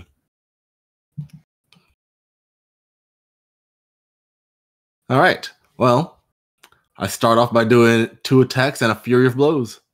All right. Really quick, I'm gonna use healing word on myself. Okay. And As soon as you're out of the ring, the magic 1d4. doesn't seem like nothing seems to stop the magic. Yeah. All right, It's 1d4 plus your spellcasting modifier. What's that? For you, it would be your wisdom modifier, which right now is 5. lower. Lower. You have have a point of Oh hunger. yeah, the hunger. Okay. Yeah. Okay. Oh, and mute. What would it be? Yes. It would be +4 instead. All right. Are you saying fury of blows or flurry of blows? Flurry of blows. Sorry. No, it's fine. It doesn't really matter. It's just I like there are times where I'm like, wait, is he saying this or that? He's saying furry of blows. Okay. Yeah. Just fur Obviously, flies he's everywhere. a furry. All right. So do your 4 attacks. All right. 1, 2, 3, 4. All right. 1 will hit. Oh, whoops. I did the Oh, well, that's nice. it's 1d. All right. So 12 points of damage to him. Oh, cool. Another one like me. He like slaps his gloves together for a moment. This is gonna be fun. This is gonna be fun. It's gonna be real fun. Anything else you If like you to declare? lose, you don't go to the date. Don't encourage him. Oh, it's too late for that. Anything else I you just like want to to see him declare? beat your ass too. That'll be all. All right. Oh no. Really? Yeah. Oh no. So he decided to do the same. He decided to do a flurry of blows as well, and he got 2 nat 20s. What? Woo! Okay. Oh, this is gonna hurt you. Bye-bye. Suck it, cat. Why does none of you cheer me on? Can I give a vote of If it makes you inspiration feel next any, round? if it makes you feel any better, the other 2 dice were complete whiffs. Okay. So Yeah, I just got back. I'm sorry. I would have given you okay. bardic inspiration. Nat 20. Oh. Let's see. 7, 10, 16. Huh. Okay. It's like the first 2 whiff, and you're like, haha, I got you. And then out of nowhere, his fist comes out and nails you right in the groin with the first hit. Oh, I need that. And then the second one No, he punches you doesn't. right in the jaw while you're like hunched over. Ah, That's a dick move. that is a dick move indeed. Pun completely intended. Oh. And he backs up, like puts space between the 2 of you after getting those hits, and he's like dancing around a little bit. Does a few like shadow throws. I'm gonna get me that date. Very nice. All right. Wait, what is he saying? He's going to get that date with Mizuki. Oh. She told him if he loses, he can't go on the date. Oh boy. All right. Well, let's try this again. Well, Ian and I already know how it might go. Yeah. All right. All right. So I'll go for 2 strikes. That'll hit. Woo! That'll hit. All right. And I'll do patient. Well, first I'll add the damage. And all right. Nice. All right. That's some decent damage. Yeah. Yeah. 18 points of damage. Oh man, he's looking rough now too. All right. And now I'm going to use patient defense. Smart move. Fair. All right. And now I start shadowboxing. It's like, oh, you thought you were doing good, huh? Yeah, feels nice, doesn't it? Yeah, it does. Don't want him. You just start making it harder. Yep. Tulip, why? Bardic inspiration. Oh, to mute? They have to apply it.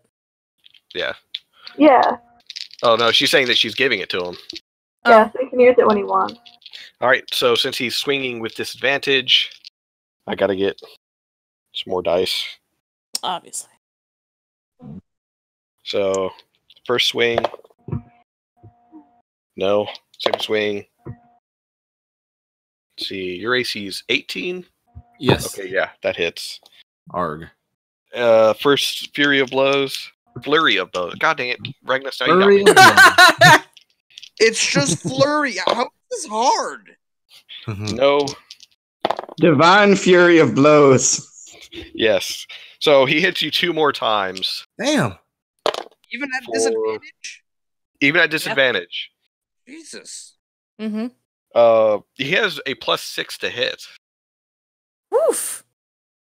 Ooh. But yeah, you take another 12 points of damage as he knocks you again in the gut. Ooh. And then he like backs up and puts space between the two of you. All right. Well, I guess I'm gonna go all out swinging again. All right. All right. I'm gonna do 2 more and a flurry of blows. Arg. 1 hit, 2 hit, 3 hit.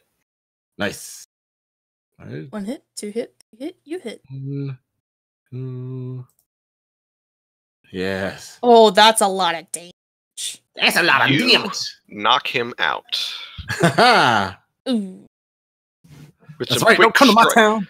Some quick strikes, you knock him off his feet, and he lands on the mat.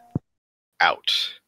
The halfling rings the bell, and he starts cursing like, "Damn it! Damn it! Damn it! Damn it!" Get out of my ring. Get out of my ring. This is my house. All right. Let's see.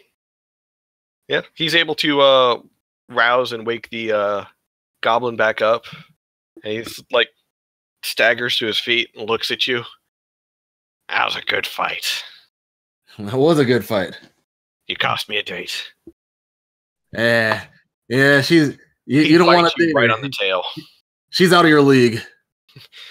Yeah, he bites you right on the tail for like 4 points of damage. He bites me on the tail? Yes. Yeah. What Yeah. That's not brawling. Yeah. No, champ, no. Stop. Yeah. Halfway like pulling him off. Cost me a date. I'm actually gonna go over to the goblin and say, "You did good," and give him a little kiss on the cheek. He kind of like turns to Putty for a moment, like, yes. All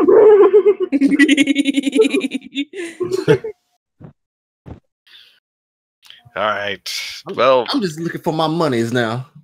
a deal's a deal. Hold on. So he goes over. Let me pull up my notes real quick for how much money it is. There it is.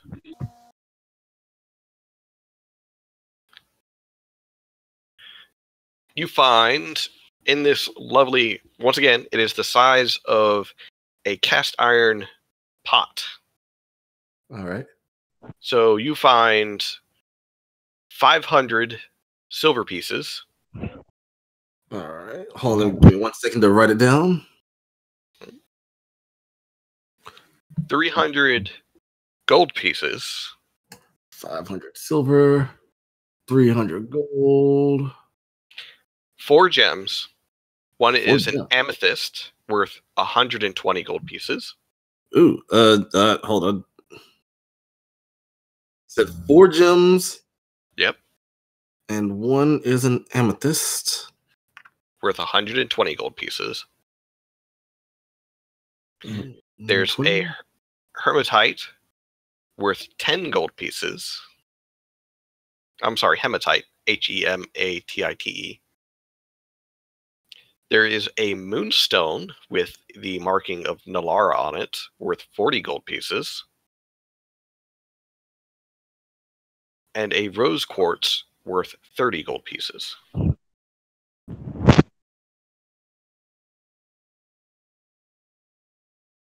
So we're 30? The rose quartz, yes. Okay. So it's 120, 110, 40, and 30? Yep. Okay.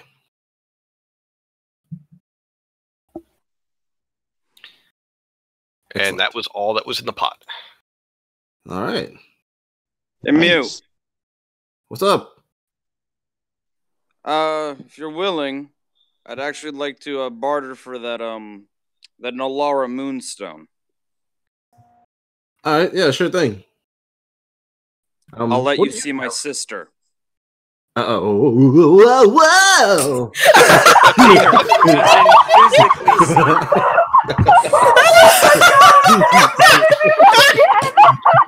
Fucking Christ.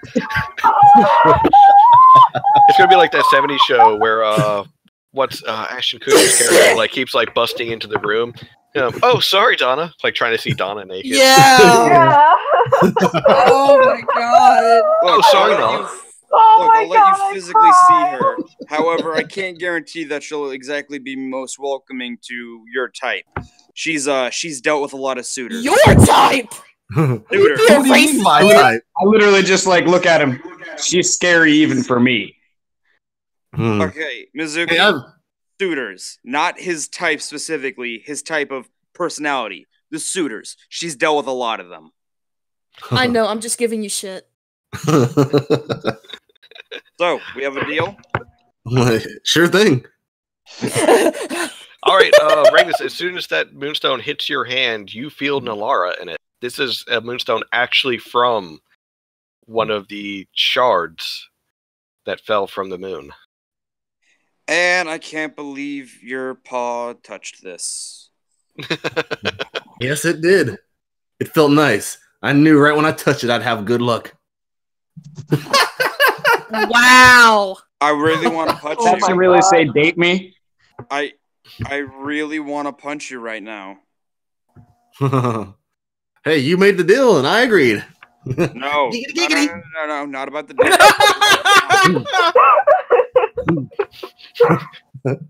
Your stupid comment. Well, I'm gonna use this now. Well, Tulip is gonna give Mute a high five for winning. Awesome. One high five. Someone heal me. Yeah, I got I it. used the healing wand. How much did everyone lose? I'll spend a spell slot to do cure wounds, so that equals 3d8 plus 4. 3d8 plus 4. And I've lost 32. Yeah, you're on your own. Ooh, that's 2 more than I can heal My sister, using you all get of no my healing healing from me. points. 3d8 plus 4, so that would be 19 that you're healing someone. And I healed her 10. All right. So, Mizuki, you get healed 29. Awesome. Let me You know what, do Mute? here. I'll be polite. You get it 1d6 of the healing light. It's just a straight 1d6. All right. Straight 1d6.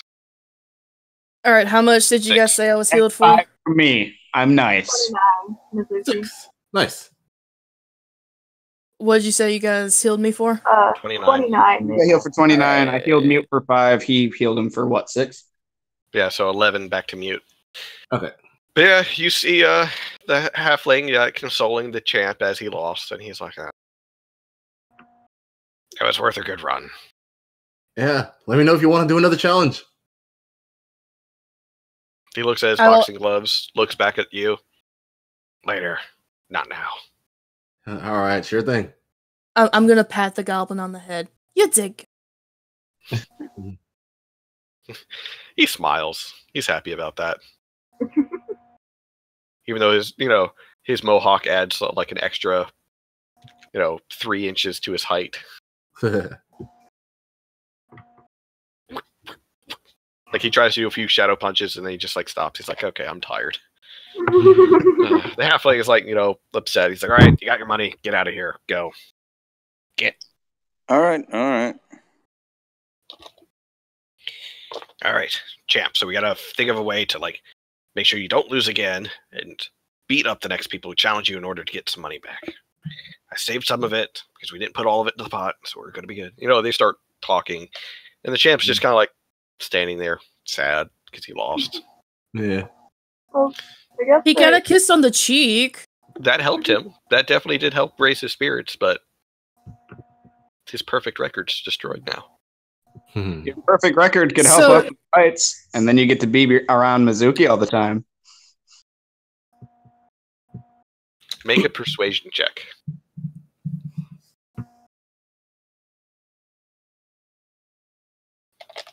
2. His manager immediately looks at you and says, no. Well, Phil's just gonna start heading back along the road. I tried. How much is the goblin get healed back up to full after the fight? Yeah, his manager gave him some healing potions. Well, Kiana's just gonna go over to the goblin and just... It's okay. You can start over. Just think of all the satisfaction you'll have regaining that big pot. And just give him a pat on the head. He points over to a sign, and it says 29 victories and 0 defeats. I can't read it, but the manager always tells me it's good. It was. In true Regnus faction, he'd be a dick, but looking at this, he's not going to do it. But Alvar is, and I'm going to put a 1. Oh, you Yes. Wow. He just kind of lays down in the ring. He's like, Kiana's gonna go. Wait, did the 29 include me? Yes. Oh, okay. Because I was about to say I was gonna go over there and write 30 because he. It does bother me that it's at 29. Well, mute 1, so. Regnus is OCD, just like it has to end with a 0 or a 5. Fun times. But yeah, you're able to travel a bit more before you have to set up camp and rest for the night. Who is doing guard shifts? I will. I will. Okay, well, I here's a really better need question. something to eat. Who wants first shift?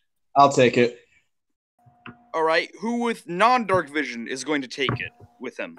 Well, I'll have to go with somebody who has dark vision. I'll go with the mute. Yeah, I have dark vision, and I can do a check at some point. Oh no, never mind. I have the goggles. I don't need to go with someone with dark vision. I was gonna say. I keep forgetting I have those. Well, I think it's just gonna be Alvar. I mean, I'm okay with that. So first watch is Alvar? Seems so. Yeah. Alright. What about second watch? I'll take that. Alright. Anyone want to join? I'll join. And third watch. I could do a third watch. Just put me somewhere. I'll say you get third watch, so that way you can early morning try and go hunting for food to satiate your hunger. All right, so for first watch, after you guys get all set up for camp and lay down,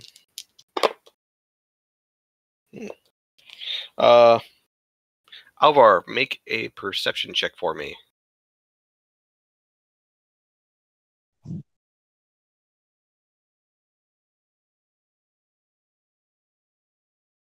Let's see. Give him a second. He's arguing with his phone. That's fine. 25. All right.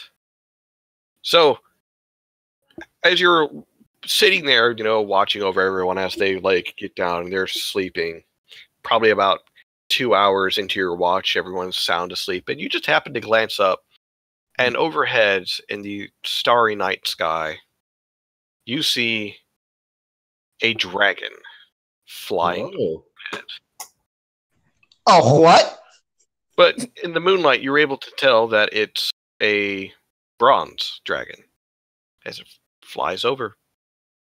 It's Welby's dad. Welby's dad. Seems to be heading northeast. My character is just in awe, silent. All right. Let's see what else happens on your shift. You see another dragon. Well, Another dragon. Like an hour goes by, and you're like, "Man, that was what the fuck?" There's another dragon, another bronze one. What? Heading directly north. Jesus Christ. When I do wake up Regnus, I'm telling him I saw 2 dragons. All right. So, Regnus, it's your watch now. And you got All right. Alvar. Brother, first off, you're delusional. I'm fairly certain you just saw a large bird and you made up a story. And secondly, When he's telling me that I made up a story, I'm going to smack him and be like, bro, I know what the fuck I saw, and I'm going to bed. By the way, that's how you're going to wake up. Just a nice little smack. I ought to hit you. But you're too tired, aren't you? Good night. I do kick him in the leg. Such And then- loving brothers. I go wake up Tulips, and she said she'd join. Okay. All right. During this, I go, all right, you know what? Fine, I'll waste a question. Do you happen to have any small platform? Platform? Yeah, like something you could stand on. Uh, do we have a spare wagon wheel or something? But you can stand on the wagon. Yeah, I was gonna say you can stand on the wagon. No, I need something that's detachable. Like a I don't have anything. Oh, if you're doing what I think you're gonna do, please. There are some rocks nearby that she could stand on that it might be tall enough. All right, like how wide and how heavy are they? I'm scared. One is about 2 feet wide and stands about a foot off the ground. Is it light enough for me to move? It might take you a while, but you think so. All right, yeah, I'll start pushing that, and then afterwards, I'm gonna be like, all right, my other 2 questions for you, Tulip. Where did you meet Kiana? Well, she kind of like gets this face like, how do I get out of this one? And she's just like, You do have a pass, remember? That is part of the agreement. I thought she already used her pass. No, it resets every night. Oh. the problem is though, Ian, I don't know where that would have been. It was actually on the southern border of Aloria, near the monastery that Hiata trained at. Well, she's gonna say that then. Magnus just nods.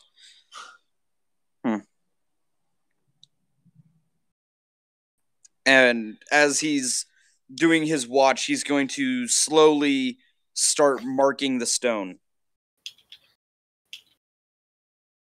What are you doing?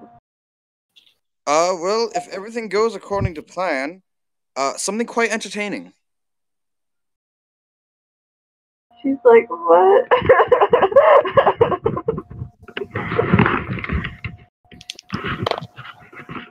Let's just say it's a gift. Gift? A gift.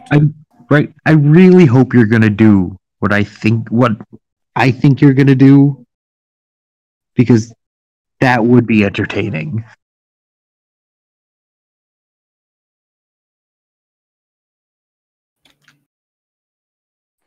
So yeah, as I'm keeping my watch every now and then, I look up, but I mainly start working on the stone and having it fit for what I need.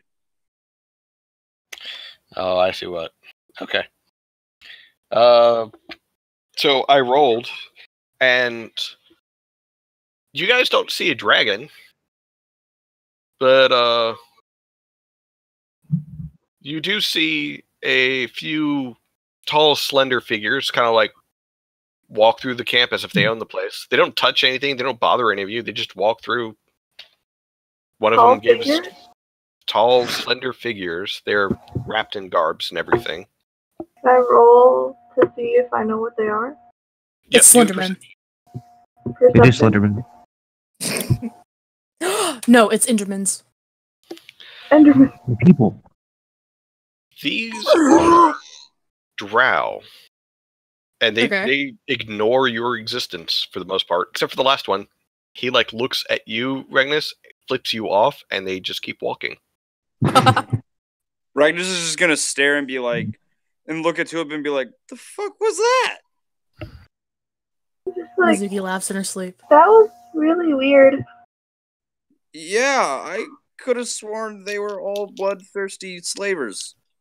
Huh. Okay. One of them calls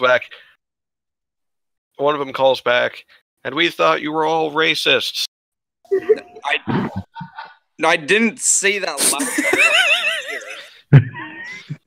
They have elf ears.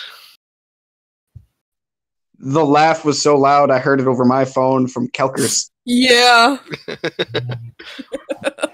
just going to say in the halfling language.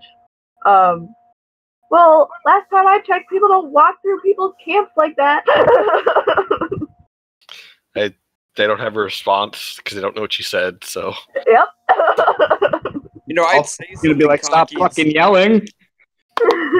I'd say something cocky and celestial, but apparently everyone knows celestial, so I'm not gonna even bother. Yeah, the rest of you guys kind of squirm a little bit, someone keep it down. For the most part, it doesn't disturb your sleep, though. Oh boy. See. Oh, we lost Kiata for a moment. And then, are there any other questions you guys want to ask each other? Well, I just want to know what the hell Regnus is doing, really. So you're using one of your questions to ask what he's doing? Well, I technically already did. I asked, what are you doing? Yeah, and he's just going to smile and be like, "It's a gift." What?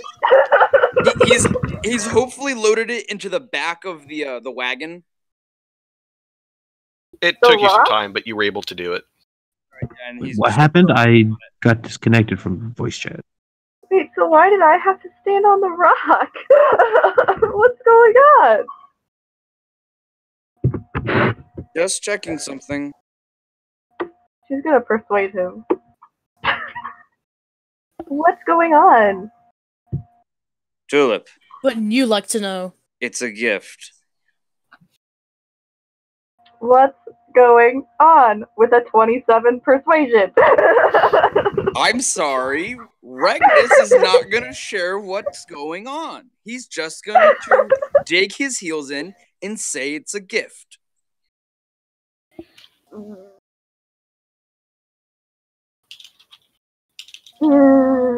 He feels guilty for not sharing, but it's a gift. You see in the corner of the screen, Tulip will remember this.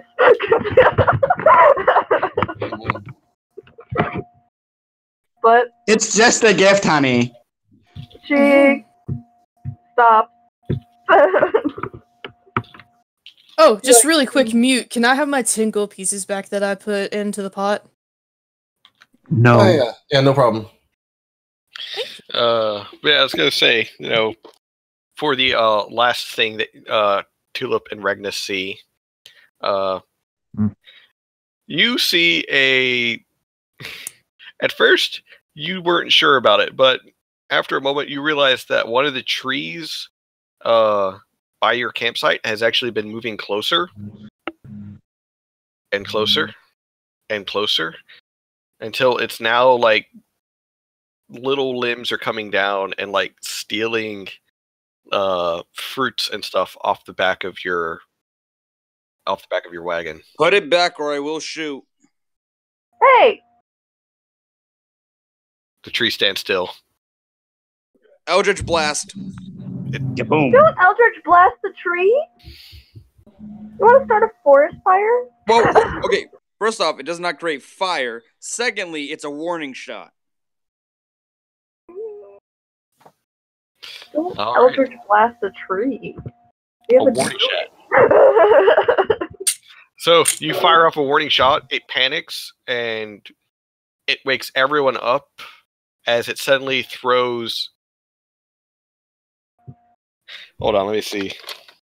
You fucking bastard. You're going to wake me up after I did first shift. All of you get pelted with sharp leaves as it runs away, and you all take 1 point of damage. We take what? 1 point of damage. Oh. As you all get pelted with sharp leaves, and you hear this wah, wah, wah, wah, as it runs away. You didn't have to be mean to it. I gave it a warning shot. That wasn't mean. I could have shot it. He says with a few leaves sticking out of his face. He doesn't really care. And in fact, he kind of like dips his finger in the blood and is like, oh, this actually might work, and starts going back to work on the rock. She just is like, what?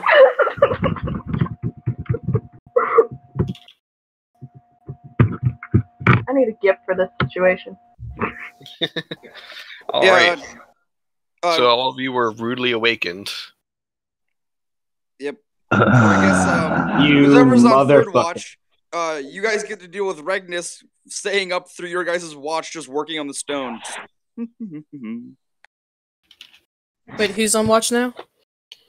Third watch. I think that's Mute and Mizuki. I'm going the fuck back to sleep. All right. Regnus, you do realize that if you stay up throughout both your watch and their watch, you're going to get a point of exhaustion. He'll do a little bit and then be like, oh, I should probably go to bed and sleep in the cart. Okay, I was going to say, because you didn't get a full, restful night. Like, he'll work for a little bit and realize, and you're like, oh, it's their turn. All right. And just, like, kind of, like, pass out in the cart still next to the rock. Tulip will give him a blanket, and then she'll go in her tent. All right. So, Mute and Mizuki, it is your watch for the morning, or for the last part up into the morning. All right. Mizuki, you are very hungry. The words consume echo through your mind. Consume. Consume. Hey, Mizuki, you're not looking all right. Is everything okay? She looks over at him and starts drooling. See that hat? 'Twas a cat. As her drool starts like hitting the ground, there's like a little from like the acid burning the ground.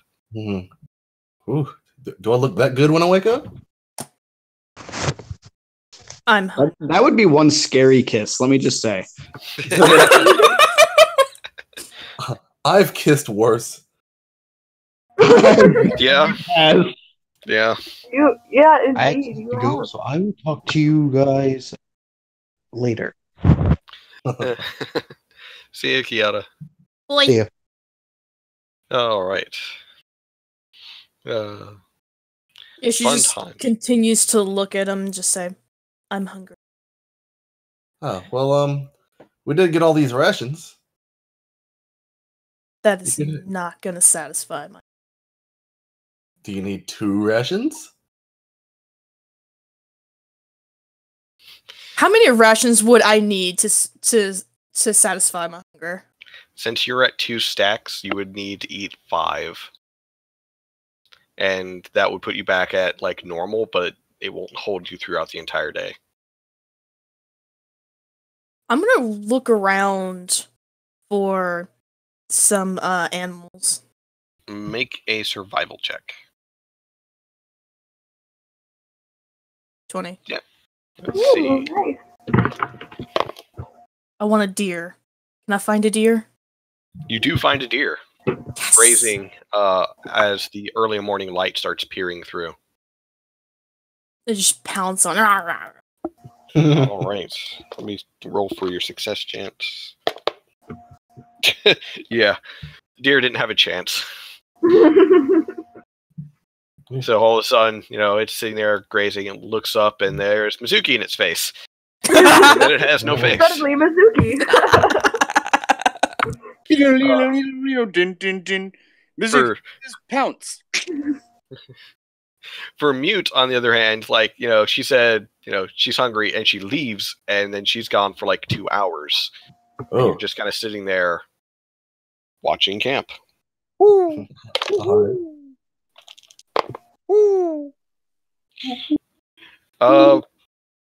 As you sit there for the first, while that she's gone, nothing really happens.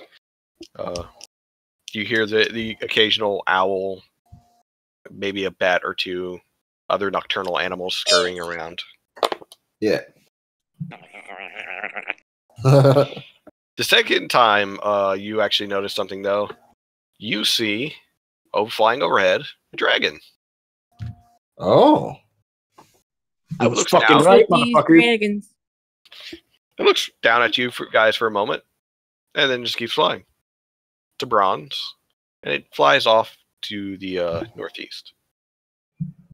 Huh. Well, it's definitely something in the northward area that these dragons are attracted. Well, I guess I've only seen one, so I don't know that so far. Yeah, I haven't told anybody yet. When I wake up, after everything, I'm going to be like, I saw two. Alright. You told me. I said I haven't told everyone. You're not everyone. The world doesn't revolve around you, Regnus. I thought you said everyone. No, I heard anyone. I heard. I did as vampire well. Hearing the Motley Crew. I heard the Motley Crew with my vampire hearing. But yeah, as everyone else starts waking up, there comes Mizuki wandering back with a deer leg in each hand, and that's all that's left of the deer. Covered in blood. Chewing on it. Well, Yeah, covered in blood. So you were that kind of hungry. No shit.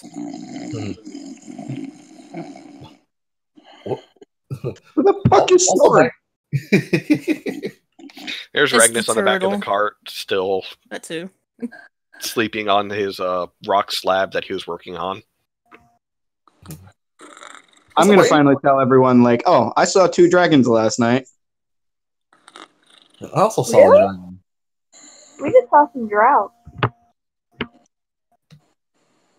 Well, that's different.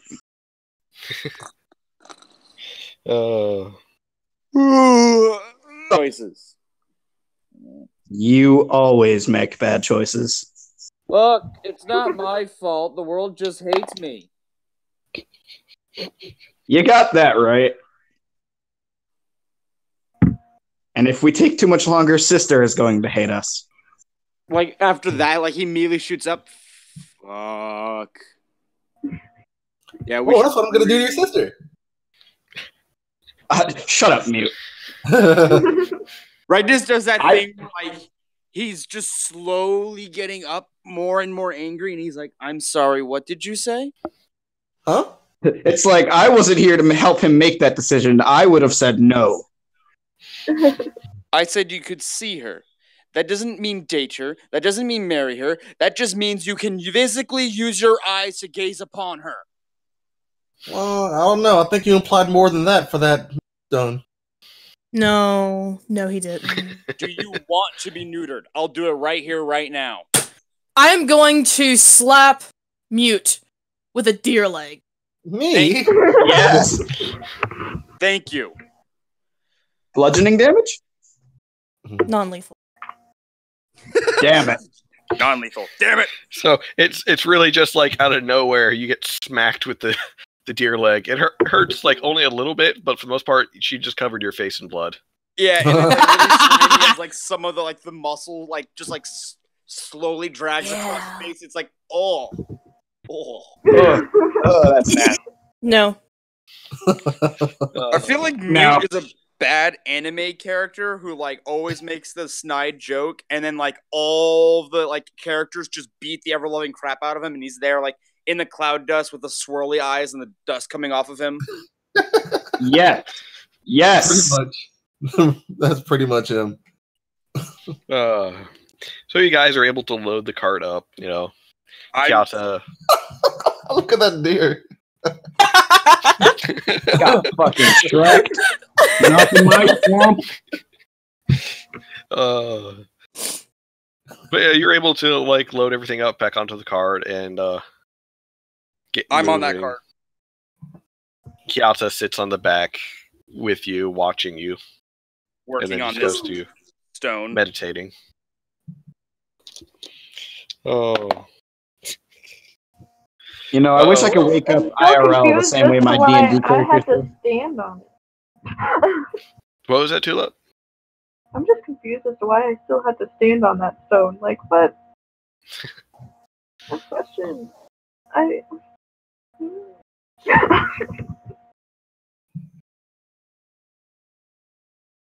All right. So as you guys are traveling on to the second day, are you guys going to keep the same shifts throughout? Yeah. Sure. Question: Yeah. Do we get our health back if we lost any? Yes. And if anybody wants to join Alva during first shift at all during the thing, I don't care. I'm gonna keep my shift. I'll keep mine too. All right. So the next few days, travel is rather easy. You're still a long ways off from Holseford, but for the most part, you know, every now and then you'll see another group of people traveling the other way, you know, towards Lakeview or at a four-way cross where they're traveling towards another town or so on. You don't really see anything out of the ordinary for the next couple of days during your night watches or even during the day until on the fifth day, not too far off of the road, you see two giants, both with long, spiky, kind of look like they licked batteries, beards. And they're just sitting there on the side of the road playing chess. What type of giant? Did you say they're playing chess? They are playing chess. Oh, this is going to be a fun time. From what you can see, they look like storm giants. Okay. They like look over to you, one waves, and then just go back to playing chess. Hello. Tulip waves. Yeah, I wave as well as I say hello. One of them like You leans say down. goodbye, I'll say hello. One of them leans down to like kind of like get a better look at you guys. And he's like, "Hello, where are you heading off to?" Right into Holseford. Oh, he like sits up straight and he like puts one hand over his eyes as if like peering off into the distance. That's a long ways for you folks. Yeah, it's pretty far. Well, I hope you travel safe. A lot of weird things have been wandering around as of late. Like what? Well, there was those things, and he points over to a small pile of burning bodies. Oh. Oh. I pipe up with, have you seen the dragons? Oh yes, the dragons. One of them dropped the fire for us. I see. Those were... Reggie, what were they called again? He looks over to the other one. Fitz. For the last time, they were vampires. Right. Vampires. Oh. So, Mizuki's no longer in the cart. What is she doing? Where do you think she is? By the bodies? Bodies! But they're on fire! She doesn't care. Barbecue? She has fire resist. Barbecue? She wants food. Muy caliente. Like you get over there and like every time you try and grasp one of them, they just like turn to ash in your hands. No! It's overcooked. Not to mention, by this point, you know, the sunlight's hitting their bodies, so... He is back to the cart, very sad. Reggie, that's a weird one. Shut up, Fitz. They're small folk. All of them are weird.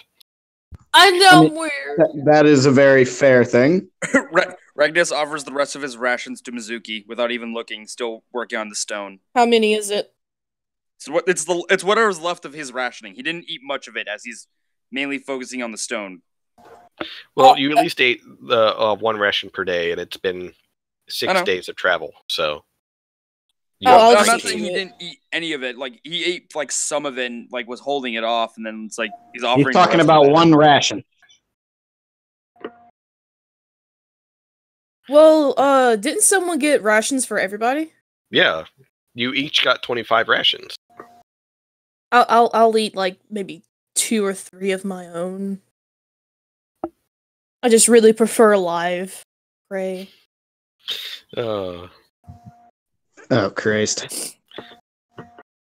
So do you guys have anything you want to ask Reggie and Fitz while they're sitting there playing their game? Reggie seems more like focused on playing his game, while Fitz is like he's more willing to talk. Tulip kind of like looks between them and like looks at the. Whoa! Sorry. One at a time. Tulip. Go ahead. She was just gonna like look at the like chessboard and look between them and like, so who's winning? Just so you know, Fitz kind of looks at the board for a moment and then, scratches his beard. I think Reggie's winning, but I've got a plan. And what did you say, Alvar? How long have you guys been sitting here playing? Reggie, in a flat tone, says 5 days. 5 days? Yes. Sorry. That's okay. How long do you think Gesundheit? Whoa. Christ. Bless you. I think she sneezed herself into silence. What were you going to say, Ian?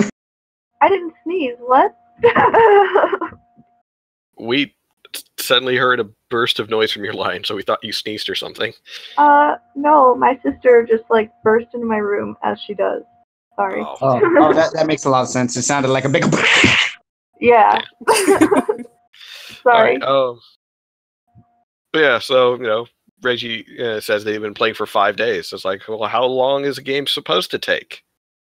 Like, I don't know, an hour or 2? Fitz nods. Typical human. No offense, but you have to plan every move and move with dedication. Life is so short for you small folk that you always want to do things quickly. That's fair. They know how to play. Alvar so badly wants to challenge them to an arm wrestle, but he's gonna die. Don't do it. Arm wrestle. Accidentally throws you.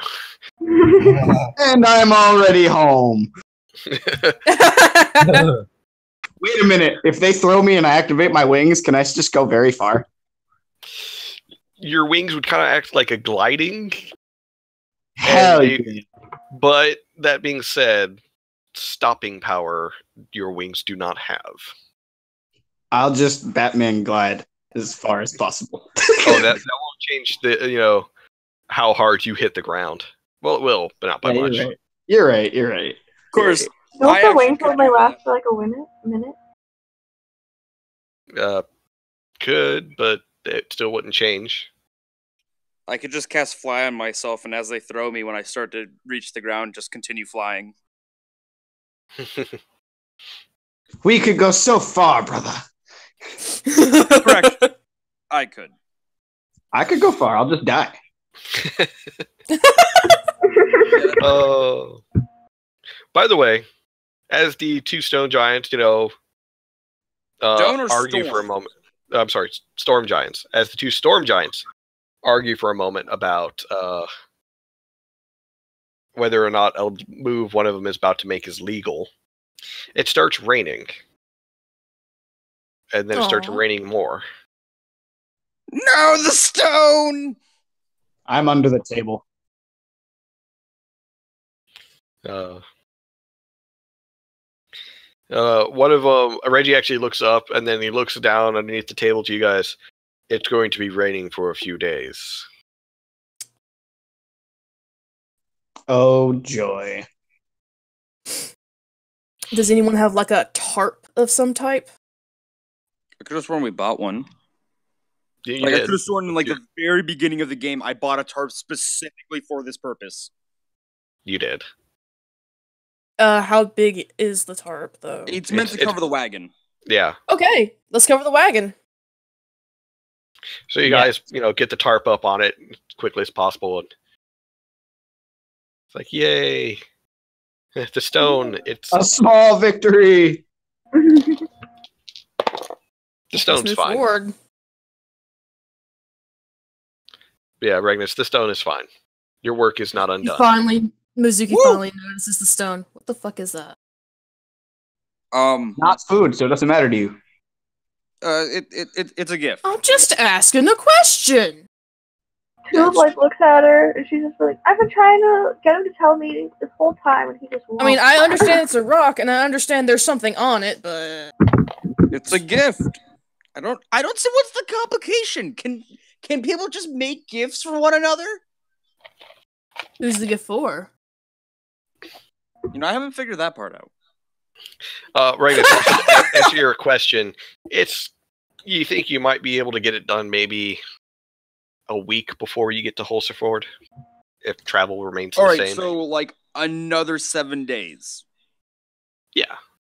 Actually, no. Right. You guys are a month. When you were at Lakeview, you were almost a month away from Holsterford. So wait, another 20 days. So wait, another 20 days I'll be able to do this? Or because we did already 6 days. Correct. So I need another 20? You need another... Okay, I said you can get it done about a week before you get to Holsterford. So how many days are in a month? Look, you're now confusing me because I don't know where we are right now in terms of time. All right. You will get it done in about 14 to 15 days. Okay. Question. Where are we on the map? You guys... Oops. Since we bought maps. Yes. So you guys started here, and you guys are trying to get here. Okay. Oops. Wrong one. There we go. You're trying to get there. Okay. Path that's taking you this way, because you're wanting to go up and around. So where about are we right now with the giants? Right here. Oh, okay. That's not far at all. It's not. It's only been 6 days. No. All right. Let's see. Actually, I have a question. I have an answer. Never mind. All right. Yes. Damn it. All right. And there goes Tulip drawing on the map. There's a reason why she wants to get to Holsterford. All right. Who? Nothing. Don't worry about it. No, what'd you say? Nothing. Don't worry about it. So your butt. Such a butt. I am. But yeah, so Tulip's drawing on one of the maps you guys have. She's drawing on the one I have. I let her have it. Yeah. But yeah, so you guys are able to, get the cart set up, and you guys start traveling again. And it rains and rains and rains. Ugh. And because it's autumn, it's cold. I think Tulip has a cloak. It's cold rain falling on you. I don't like the rain. There's a cold breeze cutting through as well. Poor Alvar doesn't have a lot of clothes. I mean, imagine how Mute feels. He's from the desert, so Yeah.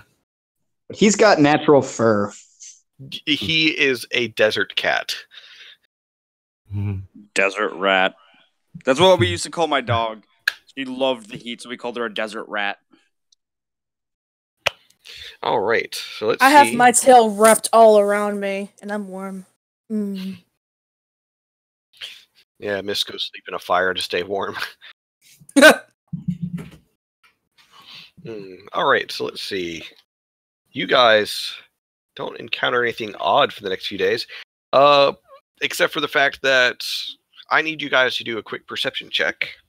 I know I have to do it for 2 of you because you're not there.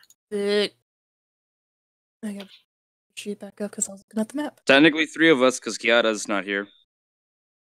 Well, Regnus, you just got a nat 20. Woo! Nice. Woo! 21.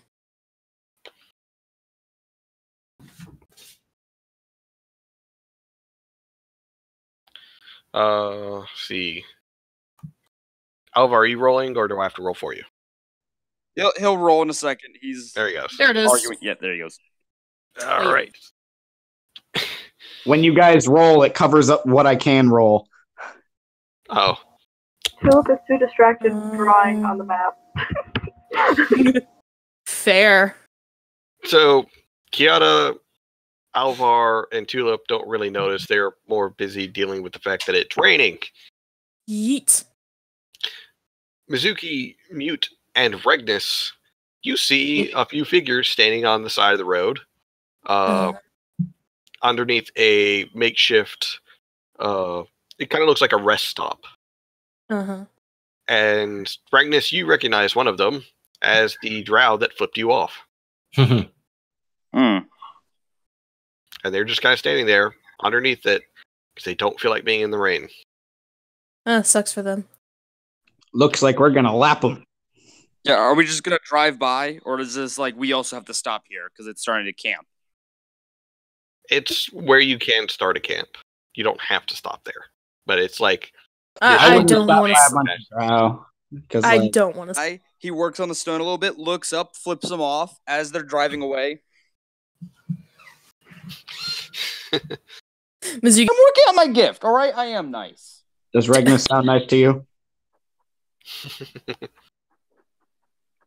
Wait, say that again? Does Regnus sound nice to you? You've known him. He was nice to me. Probably out of fear. No. He gave me food. This in here. Yeah. You see a gnome and an elven woman, or half-elven woman, not standing very far away, and they are also in a shelter of sorts. There's roots and leaves grown up about, making a dome shape, and inside the dome shape is a small fire, where you see the gnome and the half-elf. Do we recognize them? Indeed you do. It's 2 of the Knights of Alathara.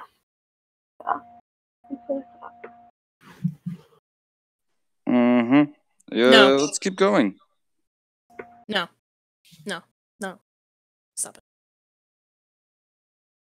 it. They haven't noticed you, by the way. Nope. So. And let's keep going. All right. Yeah, We're not going to give him a chance. Let's get a move on. All right. So you're able to go for a bit longer before your animals need rest. They're not wanting to move anymore.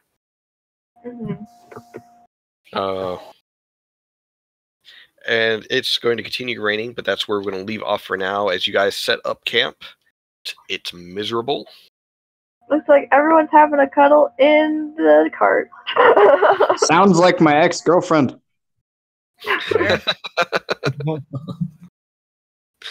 But that's where we're going to leave off for today. I'm surprised you guys lucked out and you didn't run into some of the other things that I had planned, but hopefully next session. No. Not next session. Surprised I Let's hope rolled never. dragons 3 times.